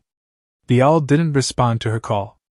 Instead, it flew past her and landed silently on a nearby branch. Confused, Nia looked up and froze. When the owl turned around, she saw its eyes bulging unnaturally, filled with something alien. The sanctified fall parasite had infected it. At the same time, far away in a sealed space, another scene was unfolding. Mountains of dead monster bodies were scattered everywhere, weapons still embedded in their flesh. Guild Master Goon stood among them, staring at a system window warning him that his energy and mana had reached their time limit. He already understood what that meant. Suddenly, the dead flesh around him began to move. The corpses flowed together, merging into a single massive body. The entity that formed commented calmly that Goon was panting, clearly struggling to breathe. Over the past 2 years, Goon had exterminated every high-level magic beast in the swamp forest. This entity had died by his hands countless times already. It wondered aloud if Goon had finally used up all his assets. This being was Ko Yalawa, the king of the swamp forest. Ko Yalawa asked what Goon had been muttering to himself about earlier, guessing it was the thing he called the system, the same thing that helped him turn his guild into one of the 8 great guilds. It claimed to know the secret of Goon's body as well, having gathered similar information through transmigration across other universes. It explained that forcing Goon to give everything he had, sparing nothing, was the only way to truly strangle and kill him. That was why Goon had been lured into this trap. Even so, Ko Yalawa admitted it hadn't expected Goon to grow this strong, or to still be hiding so many trump cards. With a cold tone, the entity offered him one last choice. After destroying everything Goon had built, would he prefer to be turned into a corpse puppet? Or would he join them and take part in the grand plan of dimensional ascension? Goon said he'd already made his decision. Picking up his weapon, he answered by slashing forward, declaring he would kill them all. Koyalawa laughed, calling it pointless. Inside this eternal barrier, it was immortal and undying. It asked if Goon really understood that. Another mass of flesh surged up from behind to attack, mocking him for still being nothing more than mortal flesh. His heavy breathing proved he was nearing his limit. If he refused to cooperate, he would die. Goon didn't argue. He calmly took another item from his inventory and threw a vial at Koyalawa. It shattered on impact, spraying true holy water everywhere. The entity recoiled in shock as the holy water spread, burning through its body. Goon explained that true holy water scorched the soul itself. Even physical immortality was meaningless in front of that power. He admitted it was unfortunate. He'd been saving it for the true mastermind behind everything, but it had to be used here. Koyalawa cursed him, ranting that even angels had fallen and demanding to know where he'd obtained true holy water. Before an answer could come, Koyalawa was no more. The holy fire kept raging, swallowing the battlefield in blinding light. Goon stood inside the flames when a system warning suddenly flashed in front of him, alerting him to a massive energy spike. The message made his chest tighten. The target was regenerating. A surge of golden power exploded outward. Instead of the monster burning away, its flesh knitted itself back together, rising higher and more imposing as the chaos settled. Goon stared in disbelief. He knew true holy water didn't just burn the body, it scorched the soul itself. A soul that was completely erased shouldn't be able to come back, even in a sanctified environment. So how was the enemy still standing? As the smoke thinned, the monster revealed its new form. Kodoyawa hovered above the ground in what the system identified as sanctified fall mode, a horrifying floating red sphere, studded with writhing tentacles and a single unblinking eye at its center. The creature laughed, its voice dripping with mockery, making it clear Goon's supposed trump card had failed. Goon demanded to know how it had adapted so quickly. Kodoyawa sounded almost pleased as it explained that the answer lay with Goon himself. It reminded him of the Dragon Emperor's finger he had sliced off earlier. Back then, Kodoyawa had wondered how a spear could cut through a Dragon Emperor's skin. The answer, it realized, was the true holy water coating Goon's weapon. When that finger had fallen into the forest and gone missing, it landed near weaker monsters.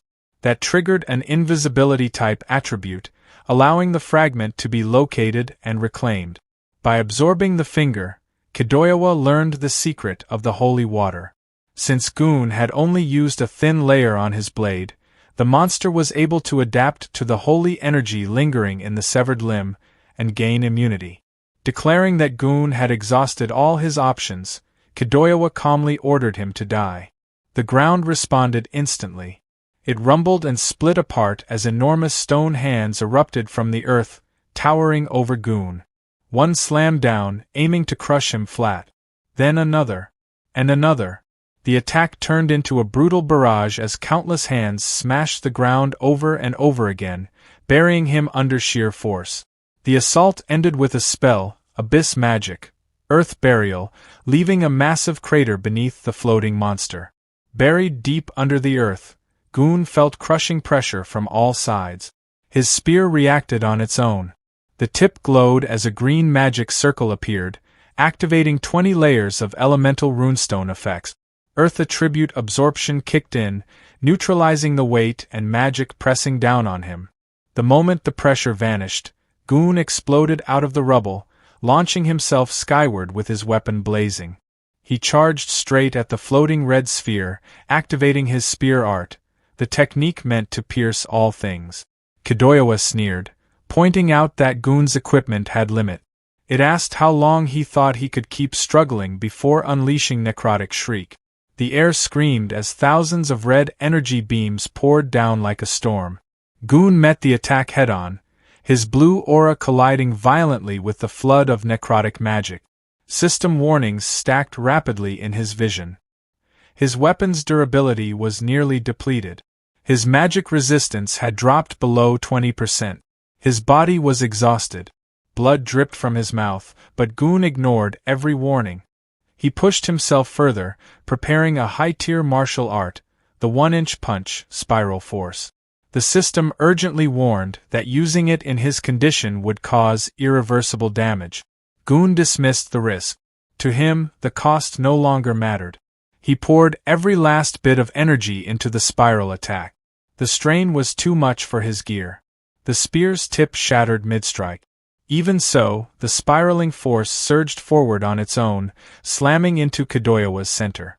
Red and black energy collided in a massive explosion that shook the battlefield. Without the spear to anchor him, Goon lost momentum and crashed hard into the rocky ground. Blood splattered across the stone as he knelt there, clutching his arm. His body shook uncontrollably. The backlash had completely ruined his left arm. When the smoke cleared, Kadoyawa reformed without a scratch. It mocked him openly, asking why he kept choosing pain instead of simply dying. It guessed Goon was still desperately searching for a way out even now. Goon stayed silent, his head lowered. Regret weighed heavily on him. Saving his skills had been a fatal mistake. He realized too late that he should have used all the true holy water at the very beginning and ended the fight instantly. Then a massive shadow swallowed the battlefield. From the sky, the Dragon Emperor's finger descended like a meteor. As it fell, Kadoyawa declared that Goon never stood a chance. He wasn't fighting a single monster, but the power of the entire Holy Sea itself. The colossal fragment hurtled straight toward the injured knight. Even then, Goon refused to give up. With what little strength he had left, he opened his system inventory. As darkness closed in, he pulled out a tattered ancient scroll glowing with sickly green light. The scroll unfurled on its own, revealing pulsing red runes. It was a forbidden item, the Demon King's favor, and it radiated ominous power. Kettle Yellowa froze as a demon contract materialized before his eyes. He pointed at Goon, his voice shaking as he accused him of hypocrisy, openly opposing their plans while secretly making a deal with a demon long ago. Enormous hands emerged from the darkness, belonging to the Demon King himself. Without hesitation or mercy, the skill Oblivion's grasp activated. Kettle Yellowa was crushed instantly, his body collapsing into fine dust that scattered into the air like ash. From within the shadows, a demon stepped forward and greeted Goon casually, remarking that it had been a long time. He looked Goon over and burst out laughing, calling his current state pathetic. Just like back when the Demon King had first failed to descend into this universe. The demon sounded almost nostalgic, saying the moment brought back fond memories, and that he'd never forget Goon's so-called kindness. As a reward, he offered to lend Goon his power, claiming it would be more than enough to wipe out those so-called righteous scoundrels. He even directly called Goon a transmigrator, confident that the temptation would be impossible to resist. To his surprise, Goon didn't hesitate. He calmly tore the demon contract into pieces and said they were even now. The Demon King frowned, clearly disappointed. He called Goon heartless, annoyed that he hadn't fallen for the trap. Before vanishing back into the void, he left Goon with one final warning, that he had already seen the face of his death.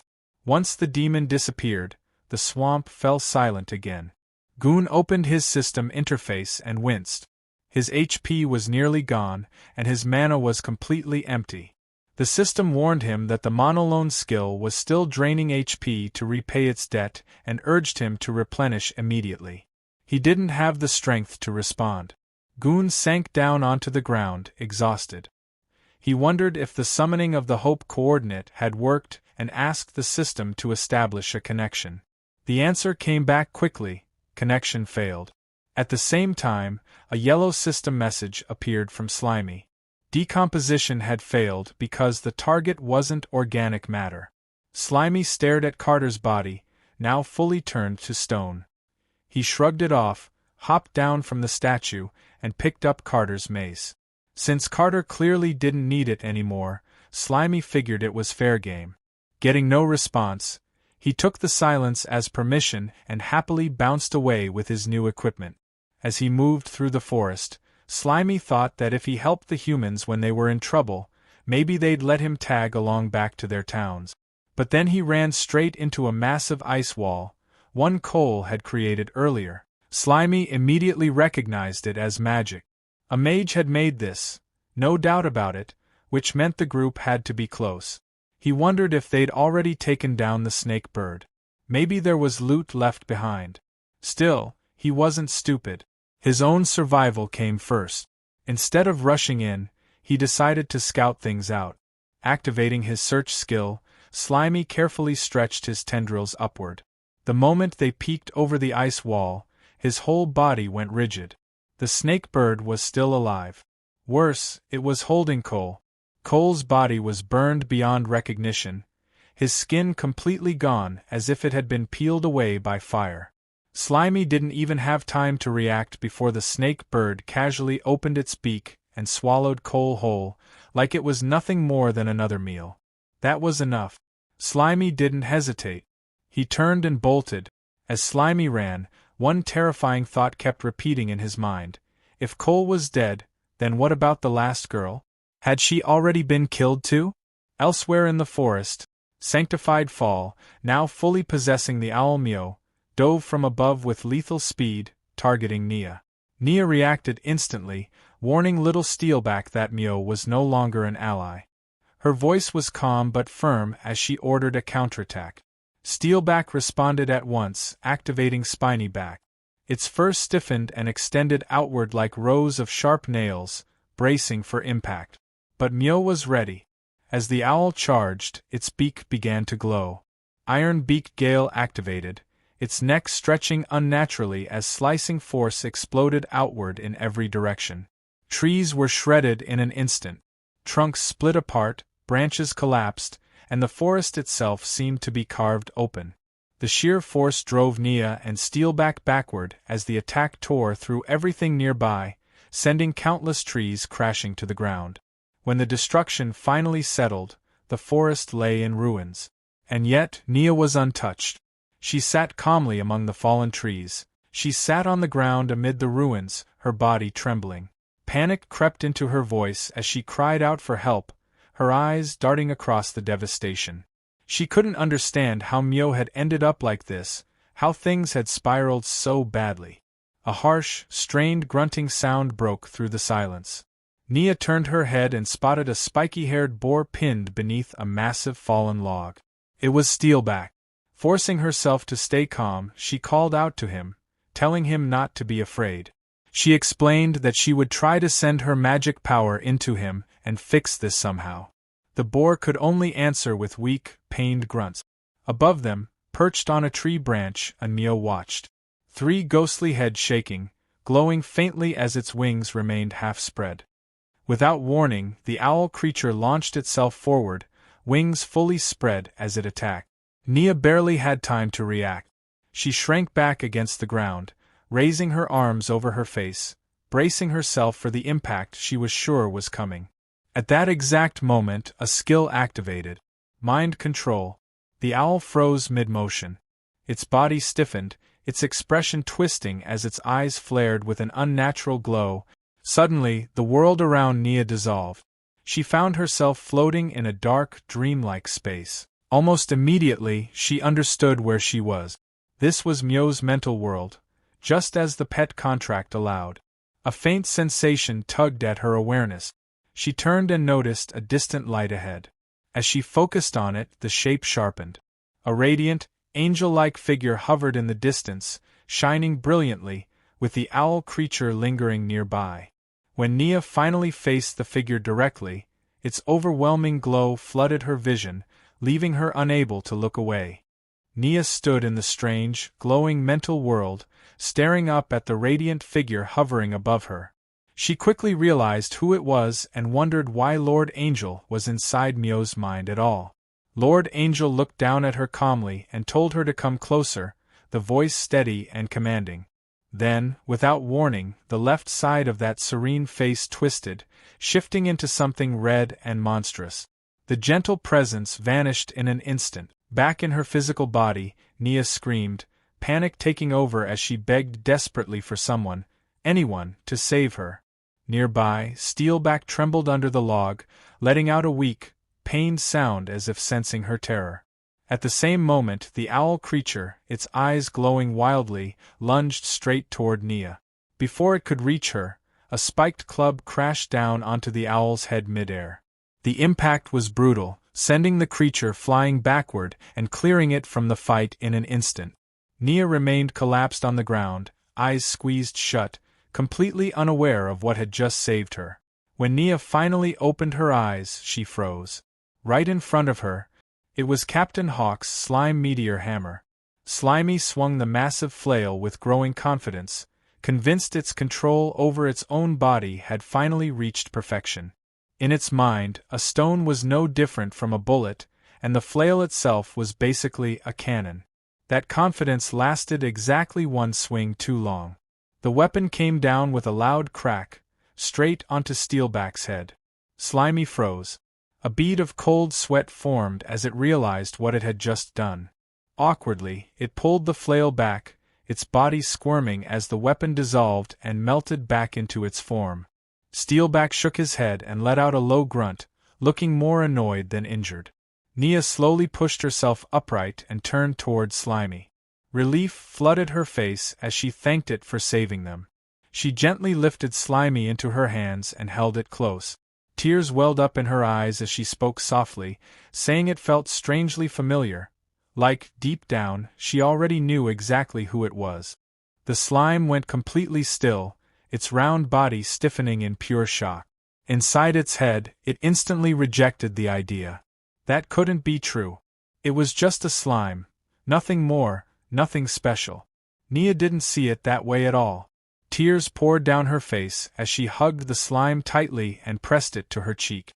Between sobs, she insisted she knew the truth. To her, this wasn't just a slime.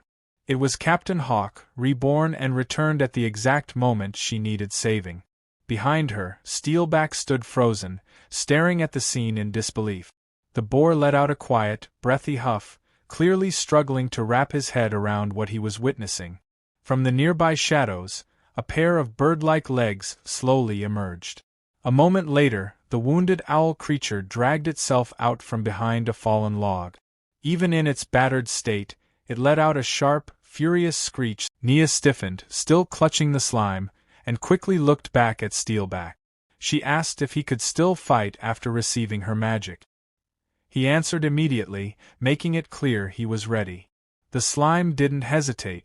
Its body softened and spread, thin tendrils flowing across the ground as it activated its search skill. The owl creature dove down, pecking wildly at the slime's tendrils and tearing into the sensory net. But before it could do real damage, the slime suddenly reformed behind it.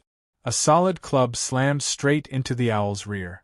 The owl shrieked in pain and fury, twisting around and lunging at the slime in retaliation. That was when Steelback charged. Perfectly seizing the opening, the boar drove his tusks into the owl's side with brutal force. He didn't slow down. The momentum carried him straight through, his tusks piercing clean through the owl creature's body. At the same time, the slime swung its club with everything it had.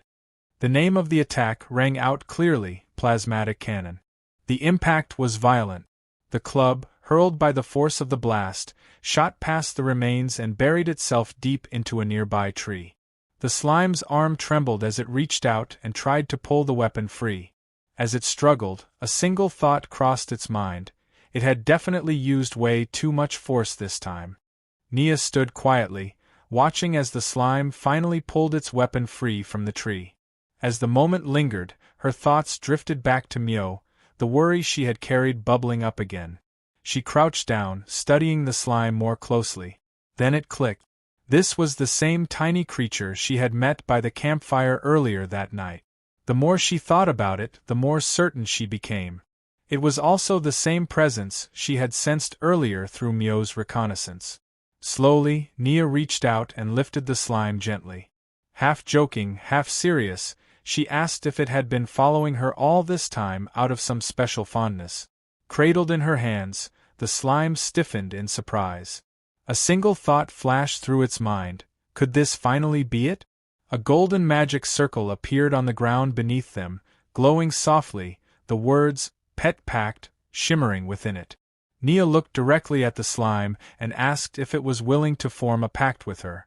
Her expression was calm, sincere, and filled with promise. She swore she would take good care of it. Before the slime could answer, a bright yellow system window abruptly appeared, flashing a warning. It stated clearly that if the host entered a servant pact with a human, access to the system would be lost forever. He would have to choose one, either the system or a master, and there would be no second chance. He started weighing it out. The system was useful, powerful even. It helped him grow, survive, and made everything more convenient. Still, it felt dull compared to the kind of heroine you'd see in an old-school, hot-blooded shonen story. When he really thought about it, the decision felt almost too easy. Numbers, pop-up windows, and emotionless prompts couldn't compare to a real person standing right in front of him. His thoughts ran ahead on their own. He pictured himself and Nia training together under clear skies, running along bright beaches with waves crashing nearby. In his mind, they faced trial after trial, growing stronger together like perfect partners straight out of a very familiar monster-collecting game. In that imagined future, he wasn't just tagging along. He was her monster, fighting for her, trusting her without hesitation. They kept climbing higher, dungeon after dungeon, battle after battle. Nia pushed herself hard, and Slimy kept pace, evolving alongside her through every struggle and win. Eventually, she became a champion-level master, her name spreading across nations. Monster taming exploded in popularity, and she rose as the strongest rookie adventurer, gaining fans everywhere she went. People talked about her with admiration wherever she showed up. In that version of the future, Slimy even imagined merging with her, becoming her most powerful and stylish gear, something no one else could copy. With his slime-shaping abilities, he continued evolving until he finally turned into a handsome man, able to stand beside her as an equal. Together, they defeated the great demon king, brought an end to the age of darkness, and restored peace. After that, they got married, settled down, had tons of kids, and lived a quiet life with Steelback always nearby. To Slimy, stories built around systems already felt worn out. If he really had to choose, picking a beautiful girl as his master felt like the obvious answer. In fact, he'd already mapped out hundreds of episodes in his head, dramatic arcs, emotional reunions, and legendary final battles included. He was ready. He decided to choose Nia over the system. Just as he was about to accept the contract, everything went wrong. Nia was killed in an instant. Her body collapsed beside him, her arms still wrapped around Slimy. For a brief moment, nothing made sense. His thoughts broke apart all at once, and little Steelback stood beside him, unable. The one responsible was the corpse of Mio. It stood there calmly, having used abyss magic, Circle of Wind's demise. From the ruined neck, something disturbing happened as a new head began forming. The shape was human-like, but stripped of skin, exposing raw flesh underneath. Little Steelback reacted immediately. Fueled by rage, he charged straight at the monster. Slimy shouted for him to stop, pleading with him not to rush in. He still couldn't understand how the head Steelback had destroyed earlier was already growing back like nothing had happened. Before Steelback could get close, the creature lifted a finger and pointed at him, casting another spell. Using abyss magic, atavistic ray, it forcibly altered Steelback's body, reducing him into a small lizard before tossing him aside. The terrified lizard scrambled away into the forest. Slimy stayed where he was. This thing was no longer just an owl. It now had the terrifying power to force devolution. It now had a frightening new power, the ability to force devolution. The human-shaped head finished forming and shifted into an annoyed look, muttering about how everything had turned into a hassle. It scoffed at Ko Yalawa, calling him useless and mocking him for burning through resources while still failing to deal with something so small. The voice didn't stop there, throwing jabs at the old man from the Holy See too, saying none of this would have happened if they'd listened from the start. The one speaking finally revealed herself. She was Merlin, Guild Master of the Blue Hat Guild, and one of the church's 7 holy knights. Clearly irritated that she had to handle this herself, Merlin glanced at the sky and noticed the imprisonment barrier was already gone. Even so, she had no intention of chasing anyone down. Activating Tempest Wing, she shot upward at extreme speed and disappeared from view. Slimy was left behind, standing next to Nia's lifeless body. Bit by bit, the truth settled in. Another human had used magic to move their consciousness into the owl's corpse, and because he was too weak, he hadn't even been worth acknowledging. That feeling hit him hard. It was exactly the same as when he first arrived in this world. Everything had happened too fast. There hadn't been time to process any of it. Merlin had killed the master he was about to choose, which meant the contract never went through. He briefly wondered if he should feel lucky for surviving, but the thought didn't last. Nia was gone, and he was still here, worrying about staying alive. Until he personally killed that monster, he decided he had no right to call himself a man. Anger burned through him. Slimy swore he would crush the enemy's head with his own cytoplasm and took off through the forest, chasing after his target. Elsewhere in the swamp, Goon's system informed him that the Monolon repayment was complete. It immediately followed up with warnings about his condition. His health was down to 789 out of 2.8 million, and his arm was badly damaged and needed treatment right away. Goon told the system to stop pointing out the obvious. He had nothing left to give. He ordered it to keep trying to contact the transmigrator summoned by the Hope coordinate. The system replied that long-distance communication wouldn't work until the initial connection was fully established and advised him to keep moving to find a stronger signal. Goon already knew the Holy See would send reinforcements. If they showed up, escape wouldn't be an option. He needed to find the new transmigrator and get out of the swamp immediately. As he moved through the forest, he suddenly stepped on something slimy and yellow. At the same time, Slimy's search skill finally locked onto a target. Thinking he'd found the long-necked monster, Slimy attacked without hesitation, swinging his mace at full force and smashing it straight into Goon's head. The impact felt wrong. There was resistance, like hitting armor. The shape of the target didn't feel right either. When the figure collapsed, Slimy realized his mistake. This wasn't the monster. He'd mistaken Goon for part of it because of the tassels on his helmet.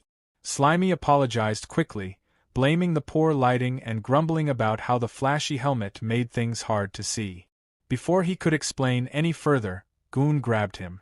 Recognizing Hawk's weapon and catching the scent of Nia's blood on Slimy, Goon accused him of killing his guild members, assuming he was connected to the church. At that exact moment, both of their system windows appeared at the same time, announcing that the connection had been successfully established.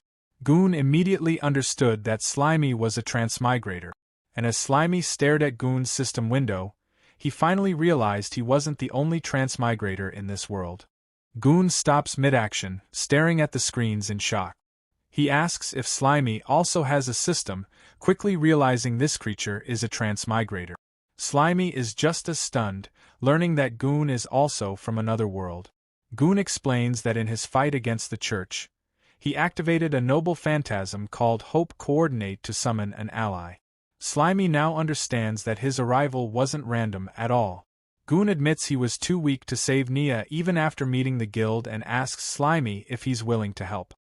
He reassures him that he also started with nothing after transmigrating and survived by relying on the system, adding that this world shows no kindness to anyone. Goon then removes his helmet, revealing he isn't human and that he hides his face for a reason. Curious, Slimy asks what race he belongs to. Goon admits he's a goblin, one of the most hated races.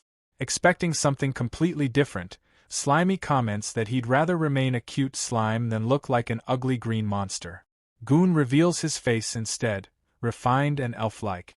He casually mentions that his appearance causes problems, just not the kind Slimy imagined. Slimy complains it's unfair for a goblin to look that good, but Goon brushes it off, pointing out that humans would chase him anywhere, while a slime's small body is perfect for moving unnoticed. As Slimy keeps grumbling about appearances, Goon rises, supporting his injured arm. He mentions that he founded the guild to unite different races, then warns that the church has sent a ruthless knight named Merlin, the guild master of the Blue Hat Guild. When Slimy asks what they should do next, Goon reaches out his hand. A system interface appears as he prepares to transfer all his magic and combat abilities. The system confirms the link, and Slimy excitedly asks if this will instantly make him overwhelmingly powerful. Goon explains that he walked straight into a trap set by the Pope, with the old man from the Holy See pulling the strings, and has already exhausted his strength. He needs Slimy to be the one who continues the fight. When Slimy jokes that this sounds like a typical hatred of the church, Goon corrects him. He explains that the church already controls the world, and their true goal is to sacrifice all life here to fuel beings who want to ascend to a higher universe. Stunned by the scale of it all, Slimy asks how something like that is even possible. Goon begins recounting his past. He explains that he was born a goblin cub at the very bottom of society, raised in mines where survival meant eating scraps and whatever was left behind. At 5 years old, his system awakened, giving him the power to kill the goblins who tormented him. In his memories, a blood-covered young Goon questions who he really is, yet knows his soul was always human. He goes on to explain that he rescued imprisoned female heroes and helped them recover using a skill called dual cultivation. Slimy agrees that even with a monster body, Goon's heart is human. Then it clicks what that skill really means, and Slimy awkwardly points out that it involves sex, comparing it to his own useless decomposition ability. Goon confirms it without hesitation, admitting the skill is exhausting and even saying he envies Slimy. He explains that partnering with different classes boosted different stats, warriors strengthened his vitality, mages increased his magic output, and the experience gain was massive. He used that power to protect them and start families. Wanting a safer future, he moved them all to the royal capital. Hearing this, Slimy explodes with jealousy, accusing Goon of bragging about his love life. The tone shifts instantly. Goon's voice breaks as he says moving to the capital was a fatal mistake that cost him his wives and child. A heavy presence interrupts the transfer at 12%. Merlin arrives, now inhabiting a massive bird-like body, announcing that he's finally found Goon. Goon senses the danger immediately. He shoves Slimy out of harm's way and dodges unseen slashes tearing through the space around him. Merlin follows up by casting Abyss Magic, Circle of Wind's demise, forming a giant tornado that rips through the forest. When the destruction settles, Merlin stands calmly in the center of a crater. He taunts Goon, openly stating he knows he's a goblin and wants to capture him for experiment. Ignoring orders to kill him, Merlin mockingly brings up Ko Yalawa, asking how Goon managed to defeat an undying monster. Goon pulls himself from the wreckage as his system warns that his armor is destroyed and suggests retreat. He shuts the warning down. Merlin notices him speaking to an unseen interface and jokes about claiming the system for himself once he steals Goon's body. Bleeding, Goon realizes Merlin is a devil and that the undying monster was the result of twisted experiments. Merlin scoffs, saying human lives mean nothing. Suddenly, slime-coated rocks fly toward him. Merlin catches them without effort, barely glancing over. Slimy trembles in the distance as Merlin looks at him with mild pity and uses a gaze that locks Slimy in place, making him feel examined inside and out. Merlin then notices something off. Realizing he was fooled by a decoy, he spots Goon retreating and sighs, wondering where he thinks he can escape. That's when Goon drops from above, launching a counterattack with physical arts, Weak Point Break. Merlin responds instantly, casting Geometric Inferno and trapping Goon inside a massive cube of fire. Watching the flames, Slimy cries, convinced this is the end for his ally. Merlin smiles, acknowledging the risk but confident the outcome won't change. Then Goon punches straight through the fire. His technique works even against magic, shattering the spell. Merlin stares as Goon's hand bursts through the flames and grabs him. Goon locks his grip on the mage and declares that he finally has him. Surrounded by fire, Goon states that even if this kills him, he will make sure Merlin goes down with him. The system screen flashed showing that only 1 point of health remained out of an absurdly high total. A notice explained that the desperate struggle state had kicked in for 1 minute, locking HP at 1 no matter what damage came in. Nearby, Goon spoke under his breath, activating a skill called the final accord. Merlin reacted instantly. His face twisted unnaturally, sharp teeth showing as a voice burst out of him, shouting at Goon to stop and demanding whether he even understood the cost of using that skill. Another system window appeared, this time with urgent warnings. It explained that the final accord would cancel out desperate struggle, drop the host's HP straight to 0, and completely erase both body and soul. The system urged careful consideration. Goon didn't hesitate. Holding Merlin down at the center of the ground, he triggered the spell anyway. A huge green and yellow magic circle flared to life beneath them, flooding the area with violent energy. He simply said that it didn't matter. Merlin screamed as power was ripped out of him, white light tearing away from his eyes and mouth while the sound of extraction echoed again and again. Amid the chaos, Goon looked calm.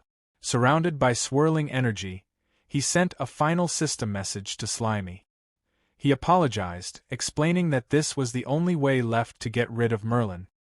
He told Slimy that saving the world was now their responsibility and warned them never to put trust in the church. Slimy stared up, eyes wet, overwhelmed. They begged Goon not to do this and asked how someone like them, a simple slime, was supposed to save the world when even someone as strong as Goon couldn't. Goon's body started breaking apart into glowing particles. His voice reached Slimy one last time, telling them to believe in themselves and revealing that his role had always been to serve as the one who summoned Slimy into this world. The magic circle exploded in a blinding flash. When the light faded, the circle was gone, replaced by frozen runes etched into stone. From beneath a cracked layer of ice, Slimy could be seen on the surface. The surroundings had changed completely. The land was now a barren stretch of broken rock, with steam drifting up from the ground. Slimy looked down, crying softly, and said Goon's name. High above, Merlin was still in the sky. From below, Slimy watched as Merlin shouted curses toward Goon, raging that the entire mission had ended in failure. In a pitch-black void, rows of identical, faceless female candles stood in silence. Only one on the far left still burned with a bright flame, while all the others had gone dark. Up in the sky, Merlin hovered in a ruined state. Her body looked worn down and unstable as she spoke about the situation.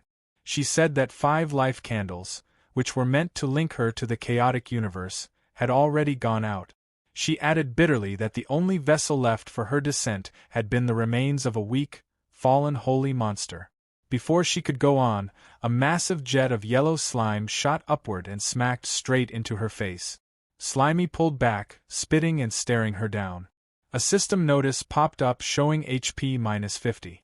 Slimy told her to stop talking nonsense, saying he was going to carry on Goon's will and settle an old score tied to a girl from earlier. As part of Slimy's body sank into the ground, he made a quick decision. He left a clone behind as insurance, planning to shift his awareness to it if things turned bad. In the next moment, Slimy launched himself onto Merlin's face, spreading over one of her eyes. Merlin reacted in confusion, questioning whether this slime was some leftover contract monster Goon had prepared. Anger quickly took over her expression. She declared that Slimy would replace Goon and receive all of her fury instead. Colored rings of light swept through Slimy as an attack activated. The system identified it as abyssal magic, devolution ray. When nothing happened, a large question mark appeared above Slimy.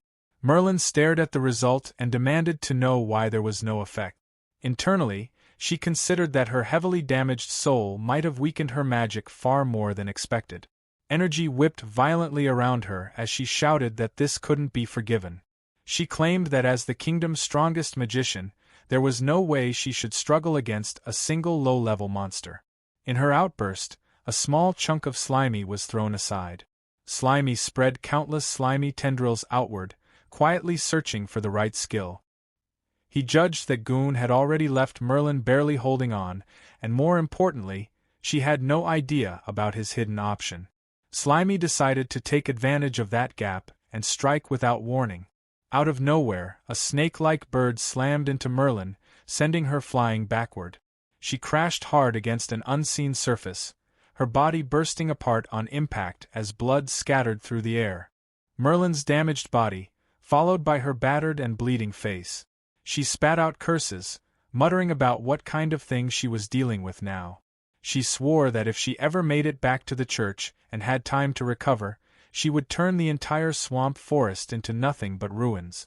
Nearby, the snake bird began to glow with a strong light. The snake bird leaned forward, gathering power as the system announced pseudo-dragon's breath. The snake bird followed up by sweeping a broad stream of fire across the stone ground. From a distance, Slimy watched with its tendrils spread wide. The snake bird tilted its head, staring down at the pool of lava it had just formed. Merlin's cries echoed from within the molten heat. Then, without hesitation, the snake bird began absorbing the lava, drawing it back into its body. Slimy stared on, unable to look away. Along the snake bird's furry side, its body started swelling and pulsing, as if something inside was forcing its way out. A pink, serpent-like head pushed through the snake bird's back, a forked tongue flicking into the air. A bright white glow wrapped around the snake bird, outlining its form as the change completed. Slimy watched as the shadow of the transformed snake bird stretched larger and heavier, realizing mid-thought that it was evolving. The full result came into view, a two-headed snake bird chimera. The original head looked longer and sharper now, while a pink serpent head with a long neck rose from its back, paired with an extended tail. With a powerful beat of its wings, the newly evolved snake bird lifted off, flying high into the sky and leaving the lava field and Slimy behind. Slimy looked up, completely at a loss, struggling to form words as the snake bird disappeared above. System screens kept popping up one after another, and Slimy was basically catching L's non-stop. Skill transfer stalled at 37% before the connection just dipped. Super magic? Didn't stick. Elemental resistance? Nope. Divine arts, unions, dimensional boosts, each one bounced back with the same excuse. No magic power or the body just wasn't built for it. The only W in the whole mess was martial arts talent sliding through successfully. And after that, Slimy ended up sprawled on the ground. From the outside, Slimy looked like a mess, but inside, the vibe was worse. He admitted to himself that life as a clueless little slime mold had honestly been way more chill. Even with all these new gains, happiness just wasn't there. Slimy activated search, and scattered remains nearby responded.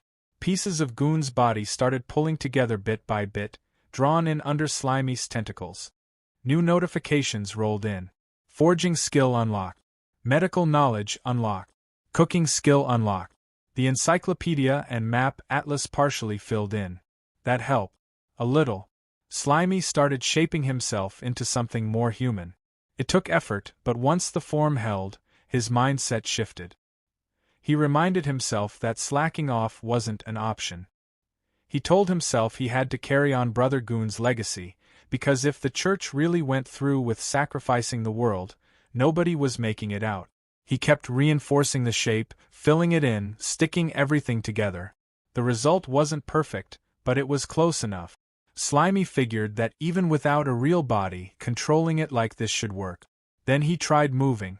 The moment he put weight on it, the whole thing got shaky. Standing turned into a struggle, and one wrong adjustment sent everything out of sync. He tried correcting himself, but the coordination was a nightmare. Focus on one side, lose the other. Manage the top half, lose control of the legs. The structure gave out, and the human form collapsed back into a blob. Slimy decided to call it for now. Hiding felt smarter, especially since there was no guarantee the church wouldn't send people again. He stored what he could into his slime mold space. Among the items was a piece of armor. The appraisal system explained it was forged from Lockforce stone, built to soak up most physical damage, and reinforced by Goon himself.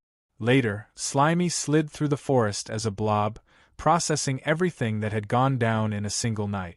His headspace felt overloaded, so he pulled up the encyclopedia and map atlas to sort things out. The map filled in polar ice fields, the royal capital, deep valleys, mountains, barren mines. Seeing it all laid out made one thing clear. This world was huge. More system info followed. Portals were set up by the royal capital in different regions, letting people travel back and forth. The church ran all of it. Adventurers had to apply through them, and anything gathered on trips got taxed hard. Half of it went straight to the church. The system confirmed Slimy's current location, the swamp forest. Slimy immediately caught onto the idea that finding a portal could mean a direct trip to the royal capital. The route was obvious now. Still, he knew rushing in weak wasn't smart. Right now, his only real backup plan was a piece of busted high-level gear and whatever resources he could scrape together. Then his attention shifted to the body nearby, the girl named Nia. Slimy stared at it for a moment, quietly weighing whether breaking it down was the next move. Slimy hovered over Nia's body for a moment, quietly settling the choice in his head. He figured that keeping her around wouldn't change anything. There was no bringing her back. Letting her sit there and slowly decay felt worse, so he decided this was the cleaner ending. The body started to shift, dissolving smoothly into slime and blending in with him. As it finished, a voice echoed like a soft send-off, saying goodbye to the little slime. After that, Slimy locked in. He told himself that from this point on, even if all that was left of him was a chunk of slime mold, he'd personally see the end of that church. No shortcuts, no backing out. The system wrapped things up fast. Decomposition confirmed. Experience shot up, pushing him from level 49 to 50. He picked up a small batch of enhancement points, and a new skill, Domination, came online. Almost instantly, it synced with his natural traits and fused with Central Command, leveling up into something new, Parasitic Domination. Time passed quietly as Slimy rested in the forest, until movement snapped his attention back. A frog hopped nearby, croaking loud enough to trip his danger sense. Slimy didn't hesitate. He launched a plasmodial barrage, and the frog went down right away. The system logged the win, experience gained, and a bit of HP lost in the process. Standing over the frog, Slimy casually apologized, saying he needed a test subject for the new skill. No hard feelings. The system broke the ability down in detail. Parasitism meant sending slime clusters into the target's body and overriding its neural network. Domination meant full control afterward, turning the body into a shared sense puppet that followed command. Slimy noted that ever since syncing Brother Gon's encyclopedia data, the system explanations had gotten way more specific. Honestly, it made things easier. First, invade the corpse with slime mold. Simple enough. He activated the skill, and slime poured into the frog's body. Inside, it spread fast, wrapping around everything until the whole thing was covered. A second later, the frog twitched. The system confirmed success. One swamp frog corpse puppet acquired. It also flagged that Slimy had hit the current control limit and would need to level the skill up to manage more. Watching the frog move on its own, Slimy realized parasitism handled the basic motion automatically. The next step was domination. He focused, getting ready to shift his awareness into the slime cluster inside the body and take full control. Slimy realized that his consciousness had really transferred into a corpse. A system window appeared beside what used to be a swamp frog. System: Corpse Puppet, Swamp Frog. Durability, 0%. Available skills: Charged Strike, Tongue Fist, Pounce Bite. Slimy noted that there was even a species introduction. He found it interesting, then focused on the durability. He reminded himself that since it was already a corpse, having 0 durability made sense. There was no HP to talk about. From the frog's low point of view, the forest looked massive. Slimy observed that the field of vision was incredibly wide and figured this must be how a swamp frog saw the world. He found it strangely magical. Looking at the frog's hands, he realized that because he had invaded all the nerves, he had inherited the muscle memory too. He commented to himself that it felt exactly like using his own body, with no need to adjust. Then he considered something else. He realized that after turning a body into a puppet, his main slime body would switch into automatic mode. He admitted that sounded a little risky. Thinking about actual combat, Slimy told himself he would need to stay hidden first, then make a move. A moment later, he dropped the serious thoughts. For now, he decided he just wanted to try driving this new body. The frog's tongue shot out. System: Tongue Fist. The frog started hopping around, croaking repeatedly. Slimy found it incredibly entertaining. He noted that it was fun and decided to explore somewhere else. The frog moved through the forest and spotted a snail. It called out for the little snail not to run and immediately lunged forward. Right after that, the system began to glitch. Signal weak, disconnected. Back in his slime body, Slimy estimated the distance to be about 30 meters. He realized that when controlling a parasitic puppet, he couldn't move too far away from the main body. The frog continued croaking and attacking with its tongue even without his direct control. From his slime body, Slimy finally understood what was happening. He concluded that it wasn't coming back to life. He worked out that the main body functioned like a signal transmission station. When he actively controlled the puppet and moved too far away, the connection would drop because the signal became weak. On the other hand, when the puppet stayed close to the main body, the parasitic corpse would enter automatic mode and act based on its instincts from when it was alive. The frog lashed out again and missed. Watching this, Slimy commented that the automatic mode did not seem very smart. Slimy decided not to overthink it. He recalled the frog puppet and stored it back into his storage space. Thought, forget it. Let's call it back first. A system window popped up. System, Parasitic Puppet, Swamp Frog X1. Slimy then started thinking about the snake bird he had encountered earlier. Following that logic, he figured that as long as he defeated that creature, he should be able to parasitize its corpse too. His imagination ran wild. He pictured himself riding a powerful snake bird through the skies. If he could parasitize a high-level magic beast, that would be amazing. He reasoned that he could build a strong parasitic army and use it to fight against the so-called evil Holy See. The idea amused him. For now, he decided to keep searching for better targets. Slimy hopped across the swamp, moving smoothly over the surface. Without warning, a jet of water shot up from below and slammed into him. System, HP-70. Slimy landed back down, annoyed. He demanded to know who dared to launch a sneak attack on him.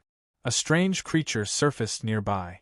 It looked like a mix between a pufferfish and a crab. Slimy ordered it to state its name. The creature only responded with strange noises, repeating dulu dulu as it faced him. Slimy sized it up. He identified it as some kind of pufferfish that could spit water, mixed with a smelly crab. To him, it looked like perfect material delivering itself right to his door, saving him the trouble of hunting. The creature attacked again. System, Water Gun. Slimy complained that everything and everyone seemed to treat him like easy prey. Then he declared that he would show it the strength of a level 50 low-ranking monster lord. Slimy launched his counterattack. System, Plasmodial Barrage. The barrage struck the puffer crab directly. The creature quickly turned and tried to swim away. Slimy refused to let it escape. He pointed out that attacking and running away would not be that simple. He activated another skill, Morph Net. A shifting net spread out and trapped the fleeing puffer crab in place. Slimy tightened the morph net, and more pufferfish got caught in the struggle. System, Defeated target gained experience points. Slimy was impressed.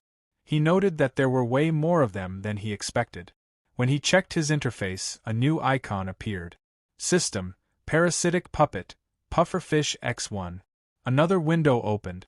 System, Corpse Puppet, Pufferfish. Durability, 99%. Available skills, Water Gun, Steel Tooth Cut, Inflate. Slimy observed that this one was in much better condition than the frog. 99% durability looked promising. Not far away, a large swamp crab moved beneath a tree. Slimy climbed up, positioning himself above it. Without hesitation, he dropped down and launched Plasmodial Barrage from above, striking the crab directly. He landed on top of the creature as it struggled beneath him, its legs thrashing. As it tried to shake him off, Slimy slipped between the gaps in its shell. He commented that if it wanted to throw him off, it should first deal with him drilling through the openings in its carapace. He squeezed inside. System, Defeated target gained experience points. Once the crab's resistance stopped, Slimy activated his skill. System, Dominion.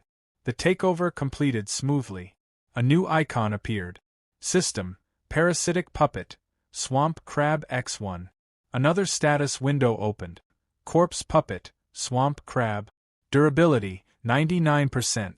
Available skills: Water Gun, Mud Foam, Clamp. Slimy reviewed the crab's skills with interest. Between the frog, the pufferfish, and now the swamp crab, his parasitic lineup was steadily expanding. Slimy looked over his combat squad and decided the lineup was finally perfect. Everything felt balanced now. There was Xieju, the heavily armored crab who handled the front line as the team's tank. Xiaoduan, the sharp-eyed pufferfish, stayed back with a bow and arrows, acting as the marksman. Master B, a multi-armed humanoid bee, covered magic attacks as the mage. And Waji, the hooded frog, kept to the shadows as their assassin. Slimy introduced himself as the commander-in-chief and the strongest support, making it clear he was the one holding everything together. The squad loaded into a pixel-style battle interface, facing the level boss, the feathered serpent dragon. The fight kicked off fast. The dragon rushed forward and aimed a trample attack straight at Master B. Slimy immediately called out for Xieju to activate Carapace defense. He told him to block it. A massive clawed foot dropped from above, but Xieju jumped in front and raised a glowing shield just in time to take the hit. The stomp came down hard. Cracks spread across Xieju's shell. A system alert popped up, reporting that Carapace defense had been used up and his HP was now dropping. Slimy told Xieju not to worry because he had him covered. Then he activated cytoplasmic injection. A stream of glowing fluid sprayed onto the cracked shell. Green healing symbols flashed, and the broken carapace repaired itself almost instantly. Spotting a chance to push back, Slimy pointed at the dragon and told the mage and marksman to go all out. Master B and Xiaoduan responded together. Magic blasts and arrows poured down in a steady wave. Damage numbers: 187, 199, 167, 231, 127, 233, kept popping up as the feathered serpent dragon took hit after hit. Even so, Slimy observed that the dragon's hide was incredibly tough. He noted that the pinning attacks from Master B and Xiaoduan would only slow it down for so long. So he called Waji in to finish the setup. Waji moved fast and used assassination art, landing a precise slash across the dragon's face. Another system alert confirmed that the feathered serpent dragon had taken massive damage and entered a weakened state. Its HP bar dropped to nearly nothing. The squad gathered around Slimy, buzzing and cheering after the successful combo. But Slimy told them this wasn't the time to hype him up. He reminded them they still had a boss to finish and urged everyone to wrap it up quickly. Slimy let out one last roar and told his squad to end it right now. He ordered everyone to throw everything they had at the boss. The feathered serpent dragon cried out as the team's combined final strike hit all at once. The impact triggered a huge explosion. Smoke and debris shot into the air. When everything cleared, the dragon was sprawled on the ground, eyes rolled back, tongue hanging out. A system message appeared, confirming the feathered serpent dragon had been fully defeated. Its HP bar was completely empty. A bright victory screen took over the interface. The squad gathered in a tight huddle, claws and hands stacked together in celebration. Slimy laughed, clearly pleased with how the fight went. He told them that playtime was over and their real training started now. Without wasting a second, he hopped toward the glowing cave exit. Xieju, Waji, Master B, and Xiaoduan followed close behind as they stepped out into the open world. The scene shifted to a bright forest filled with sunlight. A river ran smoothly between thick trees. Near the water's edge, a small round creature with a long tail bounced along. A system tag labeled it, Bouncy Mouse, Level 9. It had a worm in its mouth. Out of nowhere, an empowered tongue shot out from the shadows and struck the mouse with insane speed. The attacker stepped into view, a mimic stone cat, Level 21, its body covered in rough gray, rock-like scales. The cat secured its catch and let out a proud meow, clearly enjoying the successful hunt. But the moment didn't last. From above, a giant swamp mosquito, Level 35, dropped down. It drove its sharp proboscis deep into the cat's back. The mimic stone cat released a weak, fading meow as the stronger monster began feeding, claiming the hunt for itself. The giant swamp mosquito finished feeding, its abdomen swollen and pulsing with stolen blood. It left the dried-out remains of the mimic stone cat behind and drifted down to the river. Settling lightly on the water's surface, it began laying a cluster of eggs. Below the surface, several fish rushed in at once. They swarmed the spot and started devouring the eggs the moment they appeared. The mosquito reacted instantly. Its body sparked as it activated electric discharge. Blue lightning shot through the water, sending a violent surge in every direction. The nearby fish jolted from the blast, caught in the sudden wave of electricity. But the chain didn't stop there. From the depths, a massive mouth burst upward. An electric catfish, level 44, surged out of the river and swallowed everything in reach. The mosquito, the stunned fish, and a huge gulp of water, all in one powerful snap. A blinding white light exploded across the river. High above, perched on a thick tree branch, Slimy watched it all unfold. He stared at the glowing water and said he couldn't believe it was happening again, especially so soon after dealing with the feathered serpent dragon. The light slowly faded. In place of the catfish was something far larger, a massive blue serpentine beast. A system tag appeared. Thunder Catfish, level 52. The newly evolved monster wasted no time showing its strength. It unleashed Thunder Flash. A towering pillar of lightning blasted from the river, tearing through the water and shooting straight into the sky. Slimy stayed on his branch, looking down at the river in silence as the leftover sparks flickered across the surface. The forest grew calm again, but the air still carried the faint glow of electricity. Slimy held onto the tree branch, completely drawn in by the raw power he had just witnessed. He wondered out loud if his eyes were playing tricks on him or if monster evolutions were really happening more often now. Right then, a system interface popped up in front of him. It began loading background data from the encyclopedia. When the progress bar hit 100%, a detailed map of the swamp forest appeared. The area was labeled as an S-rank danger zone, a place packed with high-level magic beasts where frequent evolution was considered normal. More information scrolled across the screen. The database showed a past battle record, Gone versus the Swamp Forest Monster Allied Army. It explained that the regional king, Kidoyelwa, had gathered every intermediate and high-level magic beast in the forest to surround Gone. The outcome had been devastating. The entire Allied army was wiped out. In the aftermath, a massive scorched crater remained, and the ecosystem had been left in ruins. The report then shifted to the present. The region was now in a recovery phase. The land was steadily collecting magic power, using it to rebuild the environment and restart the monster's evolution cycle. The surviving intermediate beasts were benefiting the most from this surge of magic, essentially gaining priority access to evolve. The encyclopedia listed examples, including the feathered serpent dragon at level 89 and the newly evolved thunder catfish at level 52. It added that the food chain was about to be completely reshuffled, with every monster fighting for the chance to become the next ruler of the territory. When the recording ended, Slimy admitted that Brother Gon's database was way more useful than he had expected. He glanced at Xiaoduan, Waji, Master B, and Xieju, then wondered if monsters turned into his parasitic puppets could still evolve. That question stayed unanswered for now. He also couldn't help noticing something else. Even though he was only one level below the thunder catfish, the fish clearly felt much stronger than him. That detail bothered him more than he liked to admit. A new system notification appeared, explaining that level alone wasn't a perfect measure of strength. It stated that species traits and mastered skills played a huge role. It even included an example, saying that dragons produce dragons, but a level 100 mouse could still end up as nothing more than a snack for a young dragon. As for his puppets, the system reported that there was no relevant data available in the current records. Before Slimy could think further, a massive burst of blue lightning flashed in the distance. The sky lit up again. He looked toward the source and figured the thunder catfish was probably already fighting something else.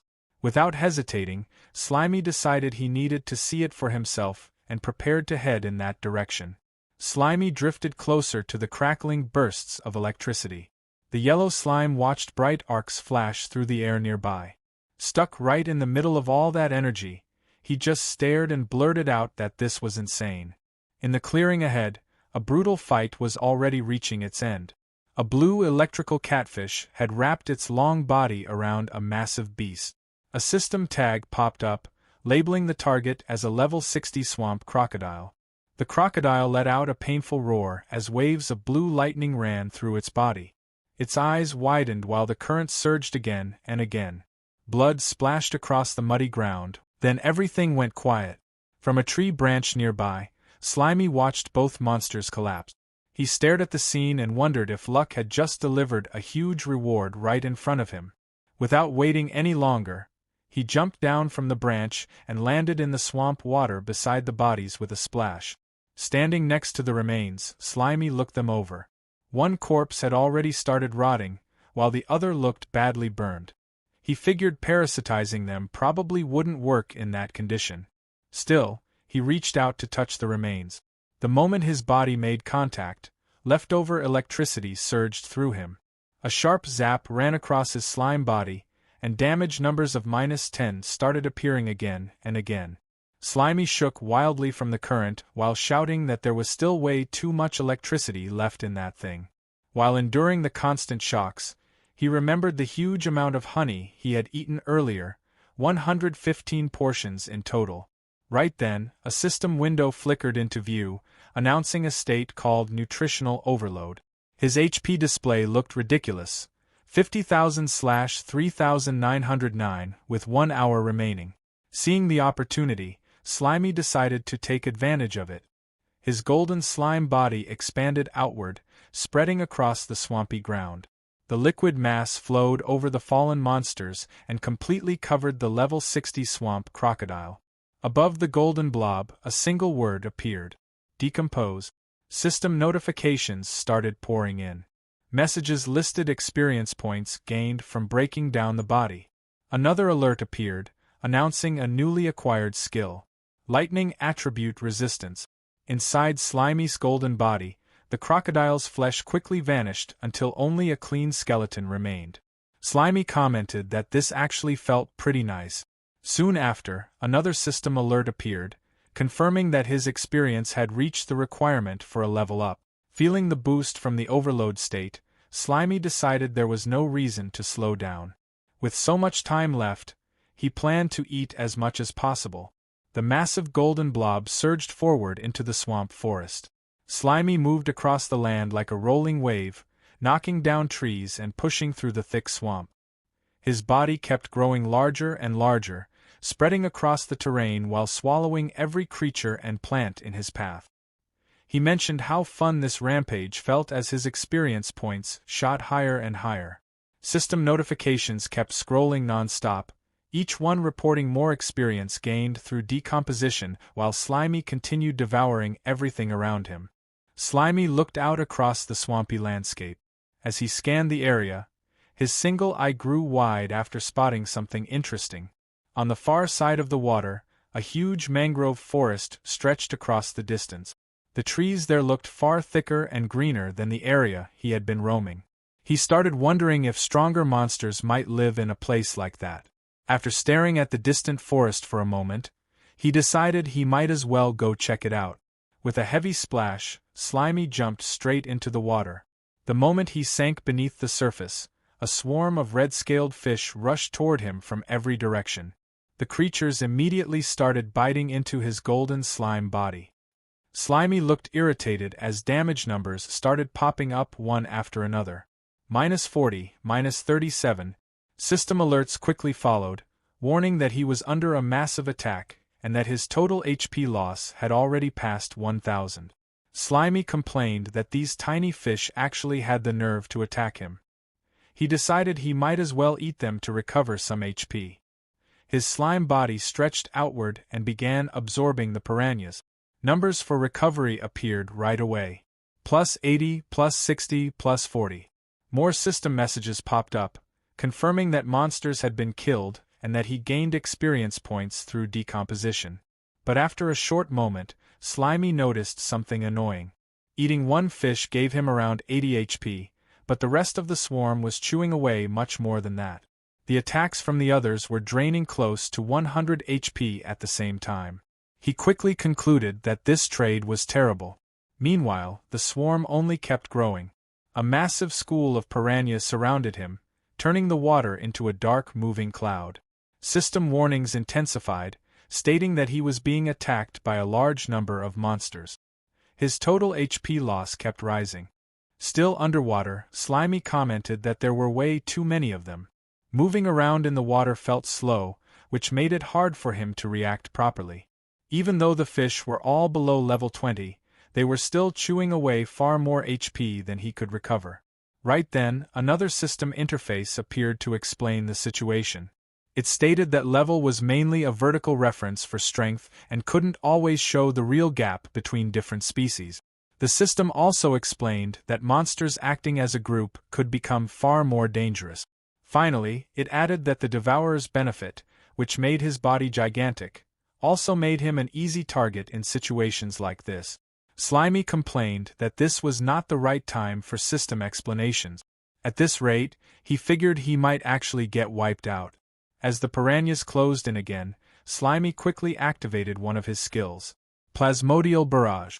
A huge chunk of his golden slime mass shot upward with explosive force.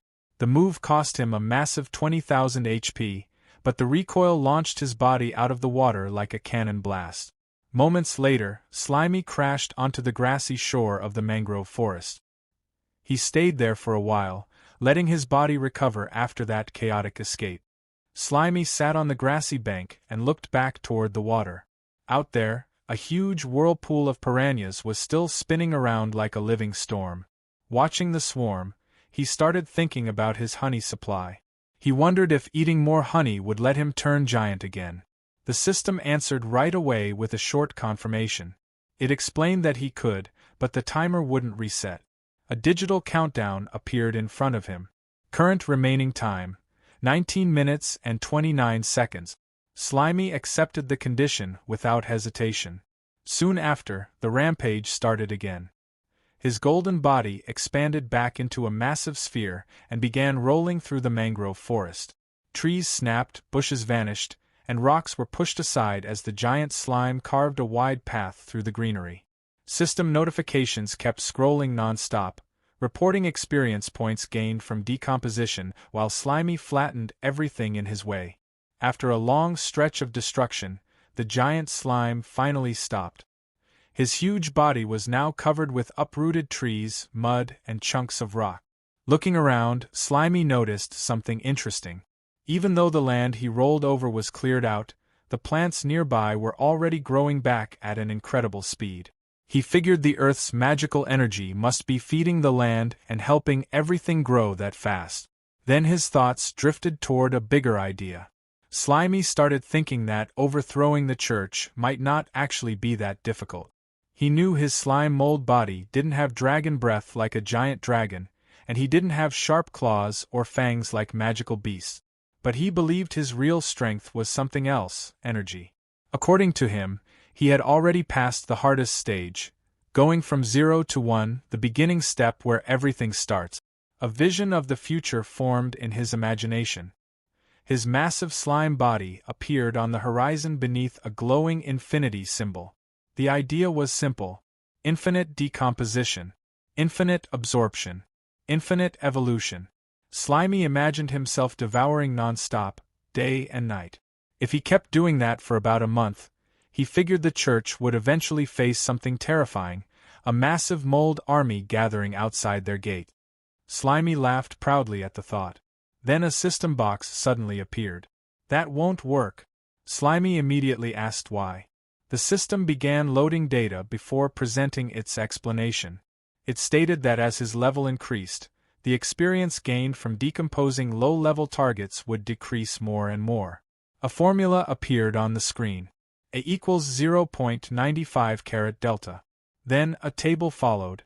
1 level difference, 95% experience. 5 levels difference, 77%. 10 levels difference, 60%. 20 levels difference, 36%. 50 levels difference, 7.7%. 100 levels difference 0.6%. Slimy quickly understood the problem. That explained why his level hadn't increased at all even after rolling through the forest and decomposing so much stuff. Annoyed, he asked the system if it could just display exact experience values instead of complicated explanations. The system refused. It explained that calculating concrete values required a large amount of computing power and could only be handled through background simulation. Right after that, another alert appeared. Power overload state has ended. The system added that the requirement for the next activation would increase 5 times. At the same time, Slimy's massive golden body began shrinking quickly. The giant sphere collapsed inward until it returned to a small yellow blob. Around him were scattered skeletons and bones left from the earlier rampage. A notification appeared.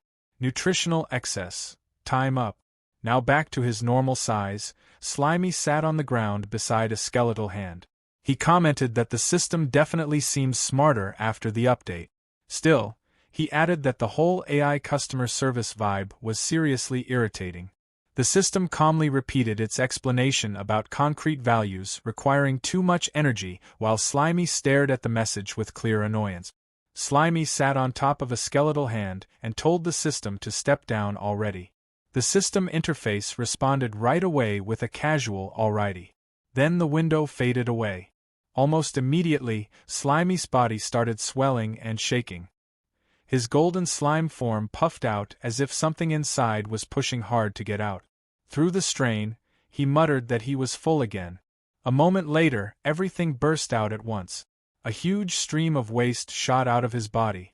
Bones, mushrooms, rocks, and all kinds of leftover debris from his earlier rampage flew everywhere. The pile kept growing as the mess scattered across the ground. When it finally stopped, Slimy, looking around at the destruction, he realized something important.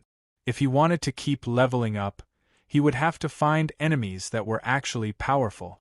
The view of the swamp stretched far into the distance under a golden sunset. The long path Slimy had cleared earlier was easy to see, cutting across the forest like a giant scar. It led all the way toward a distant body of water. Before long, Slimy arrived at the muddy edge of that area. The water had pulled back, leaving behind a thick bank of wet soil. He noticed that the tide had finally gone out, which revealed a new path forward. Slimy started sliding through the thick brown sludge toward the dense mangrove trees ahead. While moving forward, he wondered what kind of jungle monsters might be hiding deeper inside. The journey quickly turned messy. Mud stuck all over his body as he moved through the swampy ground. Slimy complained about how disgusting it felt, mentioning that he was already sticky enough without being covered in mud too. Slimy stood in the middle of a wide mudflat, looking around at all the holes scattered across the ground. There were way too many to count, and he couldn't help getting curious. He leaned over one of the dark openings and casually called out, telling whatever was inside to come out because he wanted to try eating it. Before anything else could happen, a tail suddenly shot out of the hole and smacked him directly. Mud splashed all over him, covering his body.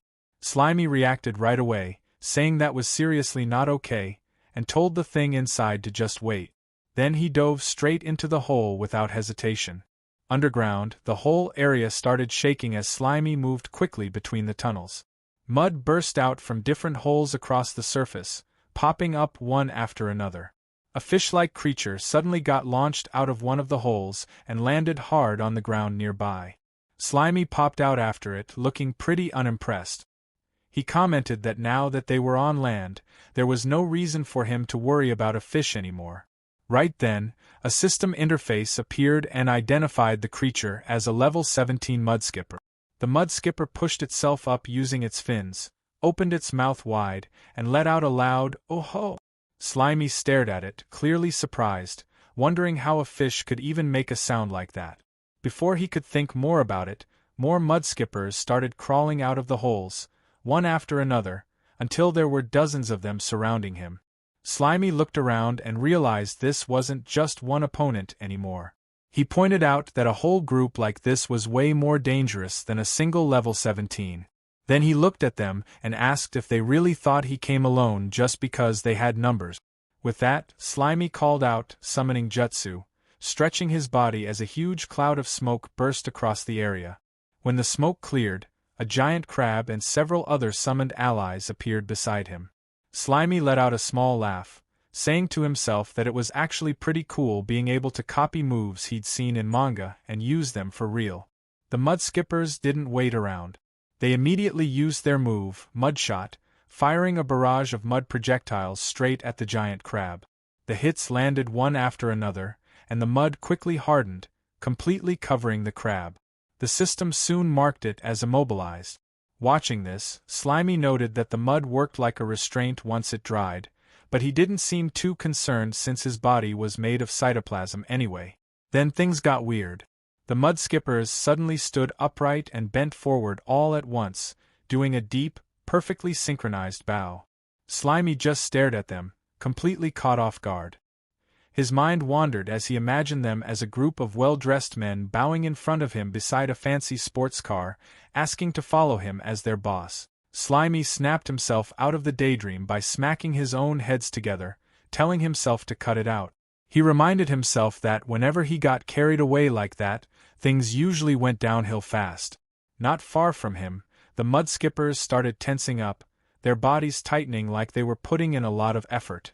Then, all at once, they launched themselves into the air. Slimy watched them, a bit confused, wondering out loud if they were seriously putting on some kind of performance for him. Mid-air, the mud skippers began spinning fast, their bodies turning into blurs that looked like whirling discs. Slimy stared at them, calling them chainsaw fish as he tried to make sense of what he was seeing. The spinning creatures then dropped straight toward the giant crab, their sharp, buzzing edges slamming into it again and again. A system message popped up, saying the parasitic puppet's durability was dropping quickly and had already gone down to 55%. Right after that, the system started repairs.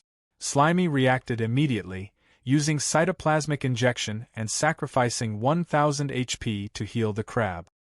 He told it to hold on, adding that he'd leave part of himself behind to act like a backup supply. Next, Slimy used consciousness shift, moving into a small, three-eyed pufferfish form. As one of the spinning mud skippers came at him, he shot out a stream of water, knocking it off course. Then, showing off a set of huge, sharp teeth, he activated Steel Fang Cut. With one strong bite, he tore straight through a mud skipper and took it down instantly. A system notification confirmed the defeat along with the experience he gained. The frog summon let out a loud croak as the spinning mud skippers zipped past it. It jumped forward and used Tongue Fist, firing its huge three-pronged tongue straight at them. But the moment it made contact, the spinning fish sliced right through it. The frog cried out as its tongue was cut clean off, and it just stood there while blood sprayed from the stump, the chainsaw fish continuing to tear through the area without slowing down. Watching this, Slimy said the puppets in auto mode were way too slow to react. He decided he had to take control himself if he wanted to deal with this properly. Using consciousness shift, he moved into the frog puppet just in time, lowering himself as one of the spinning fish passed right over his head. He admitted to himself that there were just too many of them coming at once. He didn't wait long to respond. Using empowered tongue, he struck one of the spinning fish head-on, sending it flying away. Right after that, he let out a quick shout and switched again, this time moving into a bee summon hovering above the fight. As more spinning mud skippers rushed toward him, Slimy activated Triple Beeswax Barrier. 3 layers of golden, hexagon-shaped shields appeared in front of him, taking the hits as the fish slammed into them one after another. Looking down at the chaos, Slimy said he needed to lock them in place somehow before doing anything else. After a brief pause, he spoke up, saying he had just come up with something. Master Bee lifted his wooden stinger like he was about to prove a point, making it clear he was ready to show the flying fish who controlled the skies. He called out honey convergence, and a huge wave of thick golden honey rushed upward, catching the fish midair and dragging them together. It turned into a giant sticky sphere, trapping them completely as his rap skill locked everything in place. The honey mass didn't stay whole for long. It started splitting into smaller chunks, dropping the trapped fish straight down. Right then, a small pufferfish jumped in like he didn't want to miss out. He let out a determined cry and activated inflate, puffing himself up into a giant spiked ball before crashing into the remaining fish with a heavy hit. Master B stayed above it all, telling the team to keep going. He used honey convergence again, spreading smaller sticky bubbles across the battlefield. Each one wrapped around fish that were still struggling on the ground, shutting down any chance of escape. When it was all over, Master B landed confidently and crossed his arms, acting like he'd planned everything perfectly. He pointed out that the honey's thickness worked exactly how he wanted, slowing down their slippery enemies just right. But Master B wasn't finished. He aimed his stinger forward and activated Spark Ember. What started as a small spark quickly turned into a huge column of fire that covered the honey-coated fish in a blazing explosion. The system instantly flooded the scene with notifications, stacking up EXP, confirmed kills, and successful breakdowns one after another. When the smoke faded, the squad stood among what was left of the defeated swarm, while the system bluntly labeled the enemies as trash and kept handing out rewards. A KDA screen popped up, showing Master B far ahead with 12 kills and 8 assists. Waji the Frog followed behind with a simple 1-1-1 score. Slimy watched as Waji showed off near a fallen fish, and realized these parasite-controlled creatures still acted like themselves. Slimy figured Master B had carried the whole fight, but unlike Waji, he didn't try to show off. Even the pufferfish looked proud, shooting a stream of water into the air like he was celebrating. Then a rich, mouth-watering smell spread through the area, catching Slimy's attention. He started wondering where it was coming from as his senses reacted immediately. Looking around, he noticed the roasted fish covered in honey and realized the fire and honey had accidentally made something that smelled amazing. A system message confirmed it, saying he had discovered a new dish called honey roast fish, which was added to his cooking skill. Master B buzzed excitedly, while the crab and pufferfish started acting hungry. Slimy questioned if these parasite-controlled creatures actually wanted to eat too. Waji responded by sticking his tongue out in a playful way. Seeing how eager everyone was, Slimy decided there was no reason to hold back and told the group to go ahead and enjoy a well-earned feast together. Slimy was busy enjoying the results of the fight, taking his time with the honey-roasted fish. He noticed how the sweetness had soaked deep into the meat, bringing out a fresh flavor, while the high heat had crisped the skin perfectly and kept the inside soft. A system notification popped up, pointing out that breaking down cooked food actually gave even more EXP, almost like it was rewarding him for having good taste. The calm didn't last long. Slimy suddenly reacted, warning everyone that more enemies were still nearby and telling them to get ready. A loud thud shook the ground as a huge creature jumped into view. The system quickly identified it as a mudskipper boss at level 49. Extra details followed, explaining that it could remember its enemies and use sound waves to control its swarm. It usually depended on weaker creatures to gather food for it, and while its overall threat level was listed as average, it still had enough awareness to cause problems. Slimy didn't seem too concerned. He compared it to the queen bee and figured average didn't mean much compared to his own strength. He told himself there was no need to rush. If he just repeated the same strategy as before, winning should be simple. He turned to his team and asked if they were ready. Instead, he found the crab, Master B, the pufferfish, and Waji completely ignoring him, all focused on eating more roasted fish like nothing else mattered. Slimy called out in frustration, asking why they were still eating when the enemy was right there. The mudskipper boss didn't wait. It attacked immediately, slamming into the ground and sending mud everywhere. Then it used gulp down, lunging forward and swallowing the remaining fish in one huge bite. Slimy looked at his team, clearly disappointed, muttering that they were unbelievable. Seeing how messy things were getting, Slimy decided the current control method wasn't reliable enough. He switched to a more direct approach, extending strands of his cytoplasm and connecting them to each puppet. A system display showed the new setup, explaining that while it wasn't as precise as a full control link, it allowed much better coordination and faster reactions. Slimy got excited as he realized what he had just pulled off, saying it felt like he was controlling puppets directly and calling it a pretty cool upgrade. Meanwhile, the mud skipper boss stayed where it was, focused on eating what was left of its own group. Slimy watched, noting that a creature acting on pure instinct probably wasn't all that smart. Not wanting to give it more time, he gave the command to attack and pushed forward, pulling his puppets along through the connected strands. The boss responded with another loud cry and started moving, its heavy body jumping across the battlefield as the next fight kicked off. Waji the frog made the first move, jumping in fast and using empowered tongue to strike. The mud skipper boss didn't panic at all. It watched him come in with those wide, steady eyes, then swung its tail and sent Waji flying like it was nothing. Master B moved right after, staying in the air as he used Spark Ember. A bright fireball dropped straight onto the boss's face, blowing up in a burst of heat and light. Seeing it land cleanly, Slimy got excited and said the fight was basically done. That didn't last. As the smoke cleared, the boss was still standing, and now it looked irritated. It fired back with swamp flow art, raising a massive wave of thick mud and swamp water that towered over the battlefield. Slimy reacted immediately, shocked that it was using intermediate magic, and realized this thing actually had better magic control than Master Mantis. The scale of its mud control made it clear that going spell for spell wouldn't work.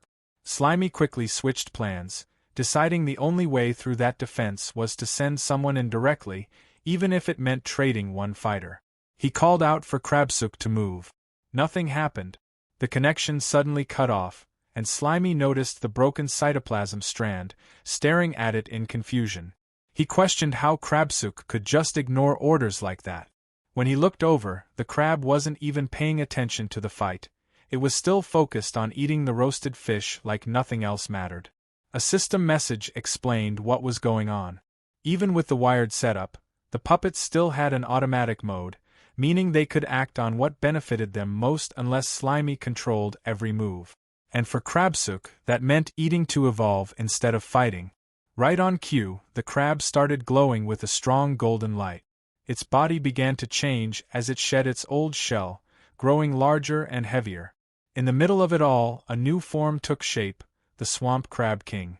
The system updated instantly, describing it as a boss-level scavenger with a shell as tough as iron and pincers strong enough to crush metal.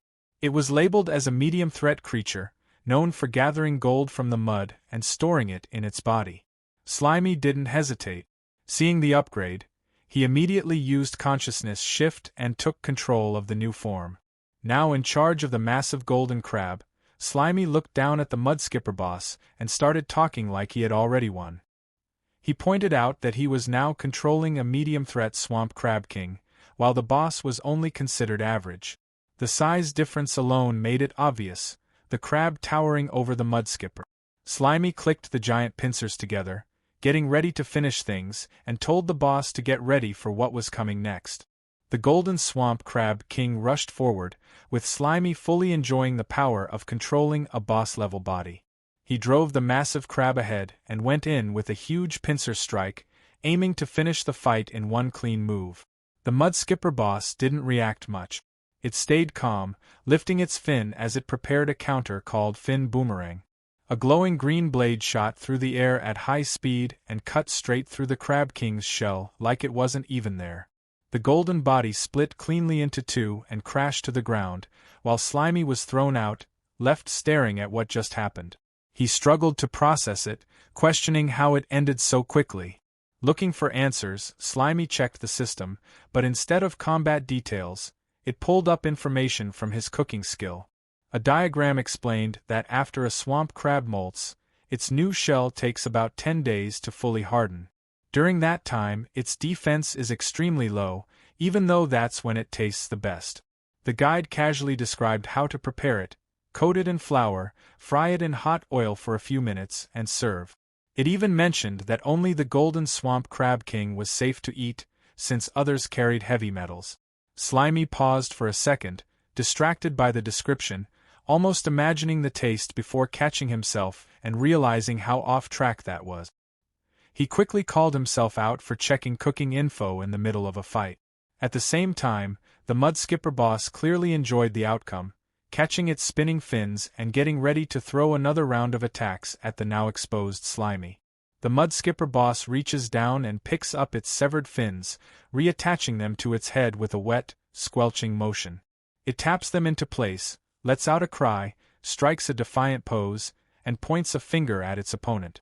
The slimy reacts with annoyance, noting that, as expected of an intelligent species, the monster is deliberately provoking it. It decides that defeating such a foe will yield a significant amount of experience points and declares that it is finally getting serious. Activating the skill search, the slimy sends out a network of golden threads that crawl across the muddy battlefield, forming a glowing grid. The mud skipper boss looks down in confusion as the threads reach its feet. Suddenly, the slimy calls out as a heavy, spiked mace erupts from the ground at the end of a slimy tentacle. The weapon slams into the mud skipper boss's side with force. However, a system window reveals the boss's slippery skin skill at maximum level, which allows it to dissipate impact force. This reduces physical damage by 50% to 70% and fire attribute damage by 20%. Despite the reduced impact, the slimy remains undeterred, observing that while the skin deflects its attacks, it will simply grind the boss down over time. The mud skipper boss responds by unleashing its intermediate magic, swamp flow art. A massive, churning wave of mud rises from the ground, towering over the battlefield. As the mud crashes down, it tears through the slimy's golden grid, severing the connections. The slimy reacts in frustration as its formation is broken. In the chaos, a series of explosions rip through the mud wave while a bee puppet circles above. The mud skipper boss watches as sharp mud spikes erupt from the ground, shooting toward the bee puppet. At the same time, a frog puppet leaps into the air, extending its long tongue in a desperate attempt to remain in the fight. The slimy navigates the chaotic battlefield, observing that the entire mud pit is being utilized by the enemy, who possesses a clear home field advantage. It admits to underestimating the opponent, noting that monsters which have gained sentience experience a qualitative leap in combat power compared to others of the same level. From the center of a swirling mud vortex, the mud skipper boss lets out a loud cry and launches its fin boomerang. The slimy identifies its puppet, Xiaoduan, as the pufferfish inflates itself to intercept the attack. The spinning fins strike with devastating force, triggering a system notification that the parasitic puppet's durability is rapidly dropping, falling from 47% to 23%. Xiaoduan is shattered by the impact, and a notification confirms the parasitic puppet is destroyed. As the slimy is propelled forward by the explosion, it thanks Xiaoduan, declaring that the sacrifice will not be in vain thanks to the cushioning provided by the puppet's destruction. Landing directly on the spinning fins, the slimy declares its capture and activates the skill dissolution. The mud skipper boss lets out a muffled cry as its fin is engulfed. A system notification confirms that the decomposition is successful and experience points have been gained. The mud skipper is devastated by the thought of losing his precious fin, while the slimy remains unable to fully comprehend its significance, having never possessed such a part, though it recognizes it held deep importance for the creature. The boss is broken down, leaving the creature to collapse face down into the mud. The slimy laughs while glowing as it imagines the mud skipper boss without fins. Suddenly, the boss erupts in a furious cry, its eyes turning bloodshot with pure rage as it vows to kill the bastard. The slimy is shocked, exclaiming that the creature can talk. A reading from the encyclopedia explains that if a monster experiences intense emotional stimulation during combat, it may trigger intellectual evolution, thereby mastering language abilities.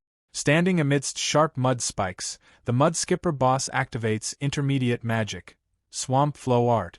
The slimy remains unfazed, wielding a massive spiked mace and declaring that it is time to settle this.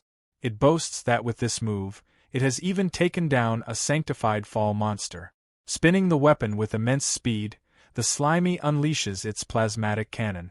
The mud skipper boss claps its hands together as massive mud walls rise to block the path. The spiked mace hurtles forward, smashing through the barriers with heavy force. It tears through layer after layer of the mud defense until the tip of the weapon suddenly stops, inches from the mud skipper boss's face. The boss stares in stunned silence as the attack halts just before impact. The slimy reels in shock as its attack is completely blocked, fearing that at this rate, even its weapon will be confiscated by the enemy. Suddenly, a system notification appears, stating that conditions have been matched for martial arts talent. The notification explains that this talent allows for the natural creation of suitable martial arts moves based on one's own conditions and identifies a currently releasable move. Confused by the sudden development, the slimy questions what it means to create moves using martial arts talent. However, it quickly pushes the thought aside, deciding that it does not matter and it must simply unleash the power first. Lunging forward, the slimy activates the newly acquired skill, Water Hammer. A massive shockwave ripples through the mud as the attack connects. The mud skipper boss is driven backward by the overwhelming force, pinned against a wall of mud by the golden staff. The creature's eyes widen in terror as it is crushed by the weight of the blow. The mud wall collapses in a violent spray of earth and debris, burying the boss beneath it.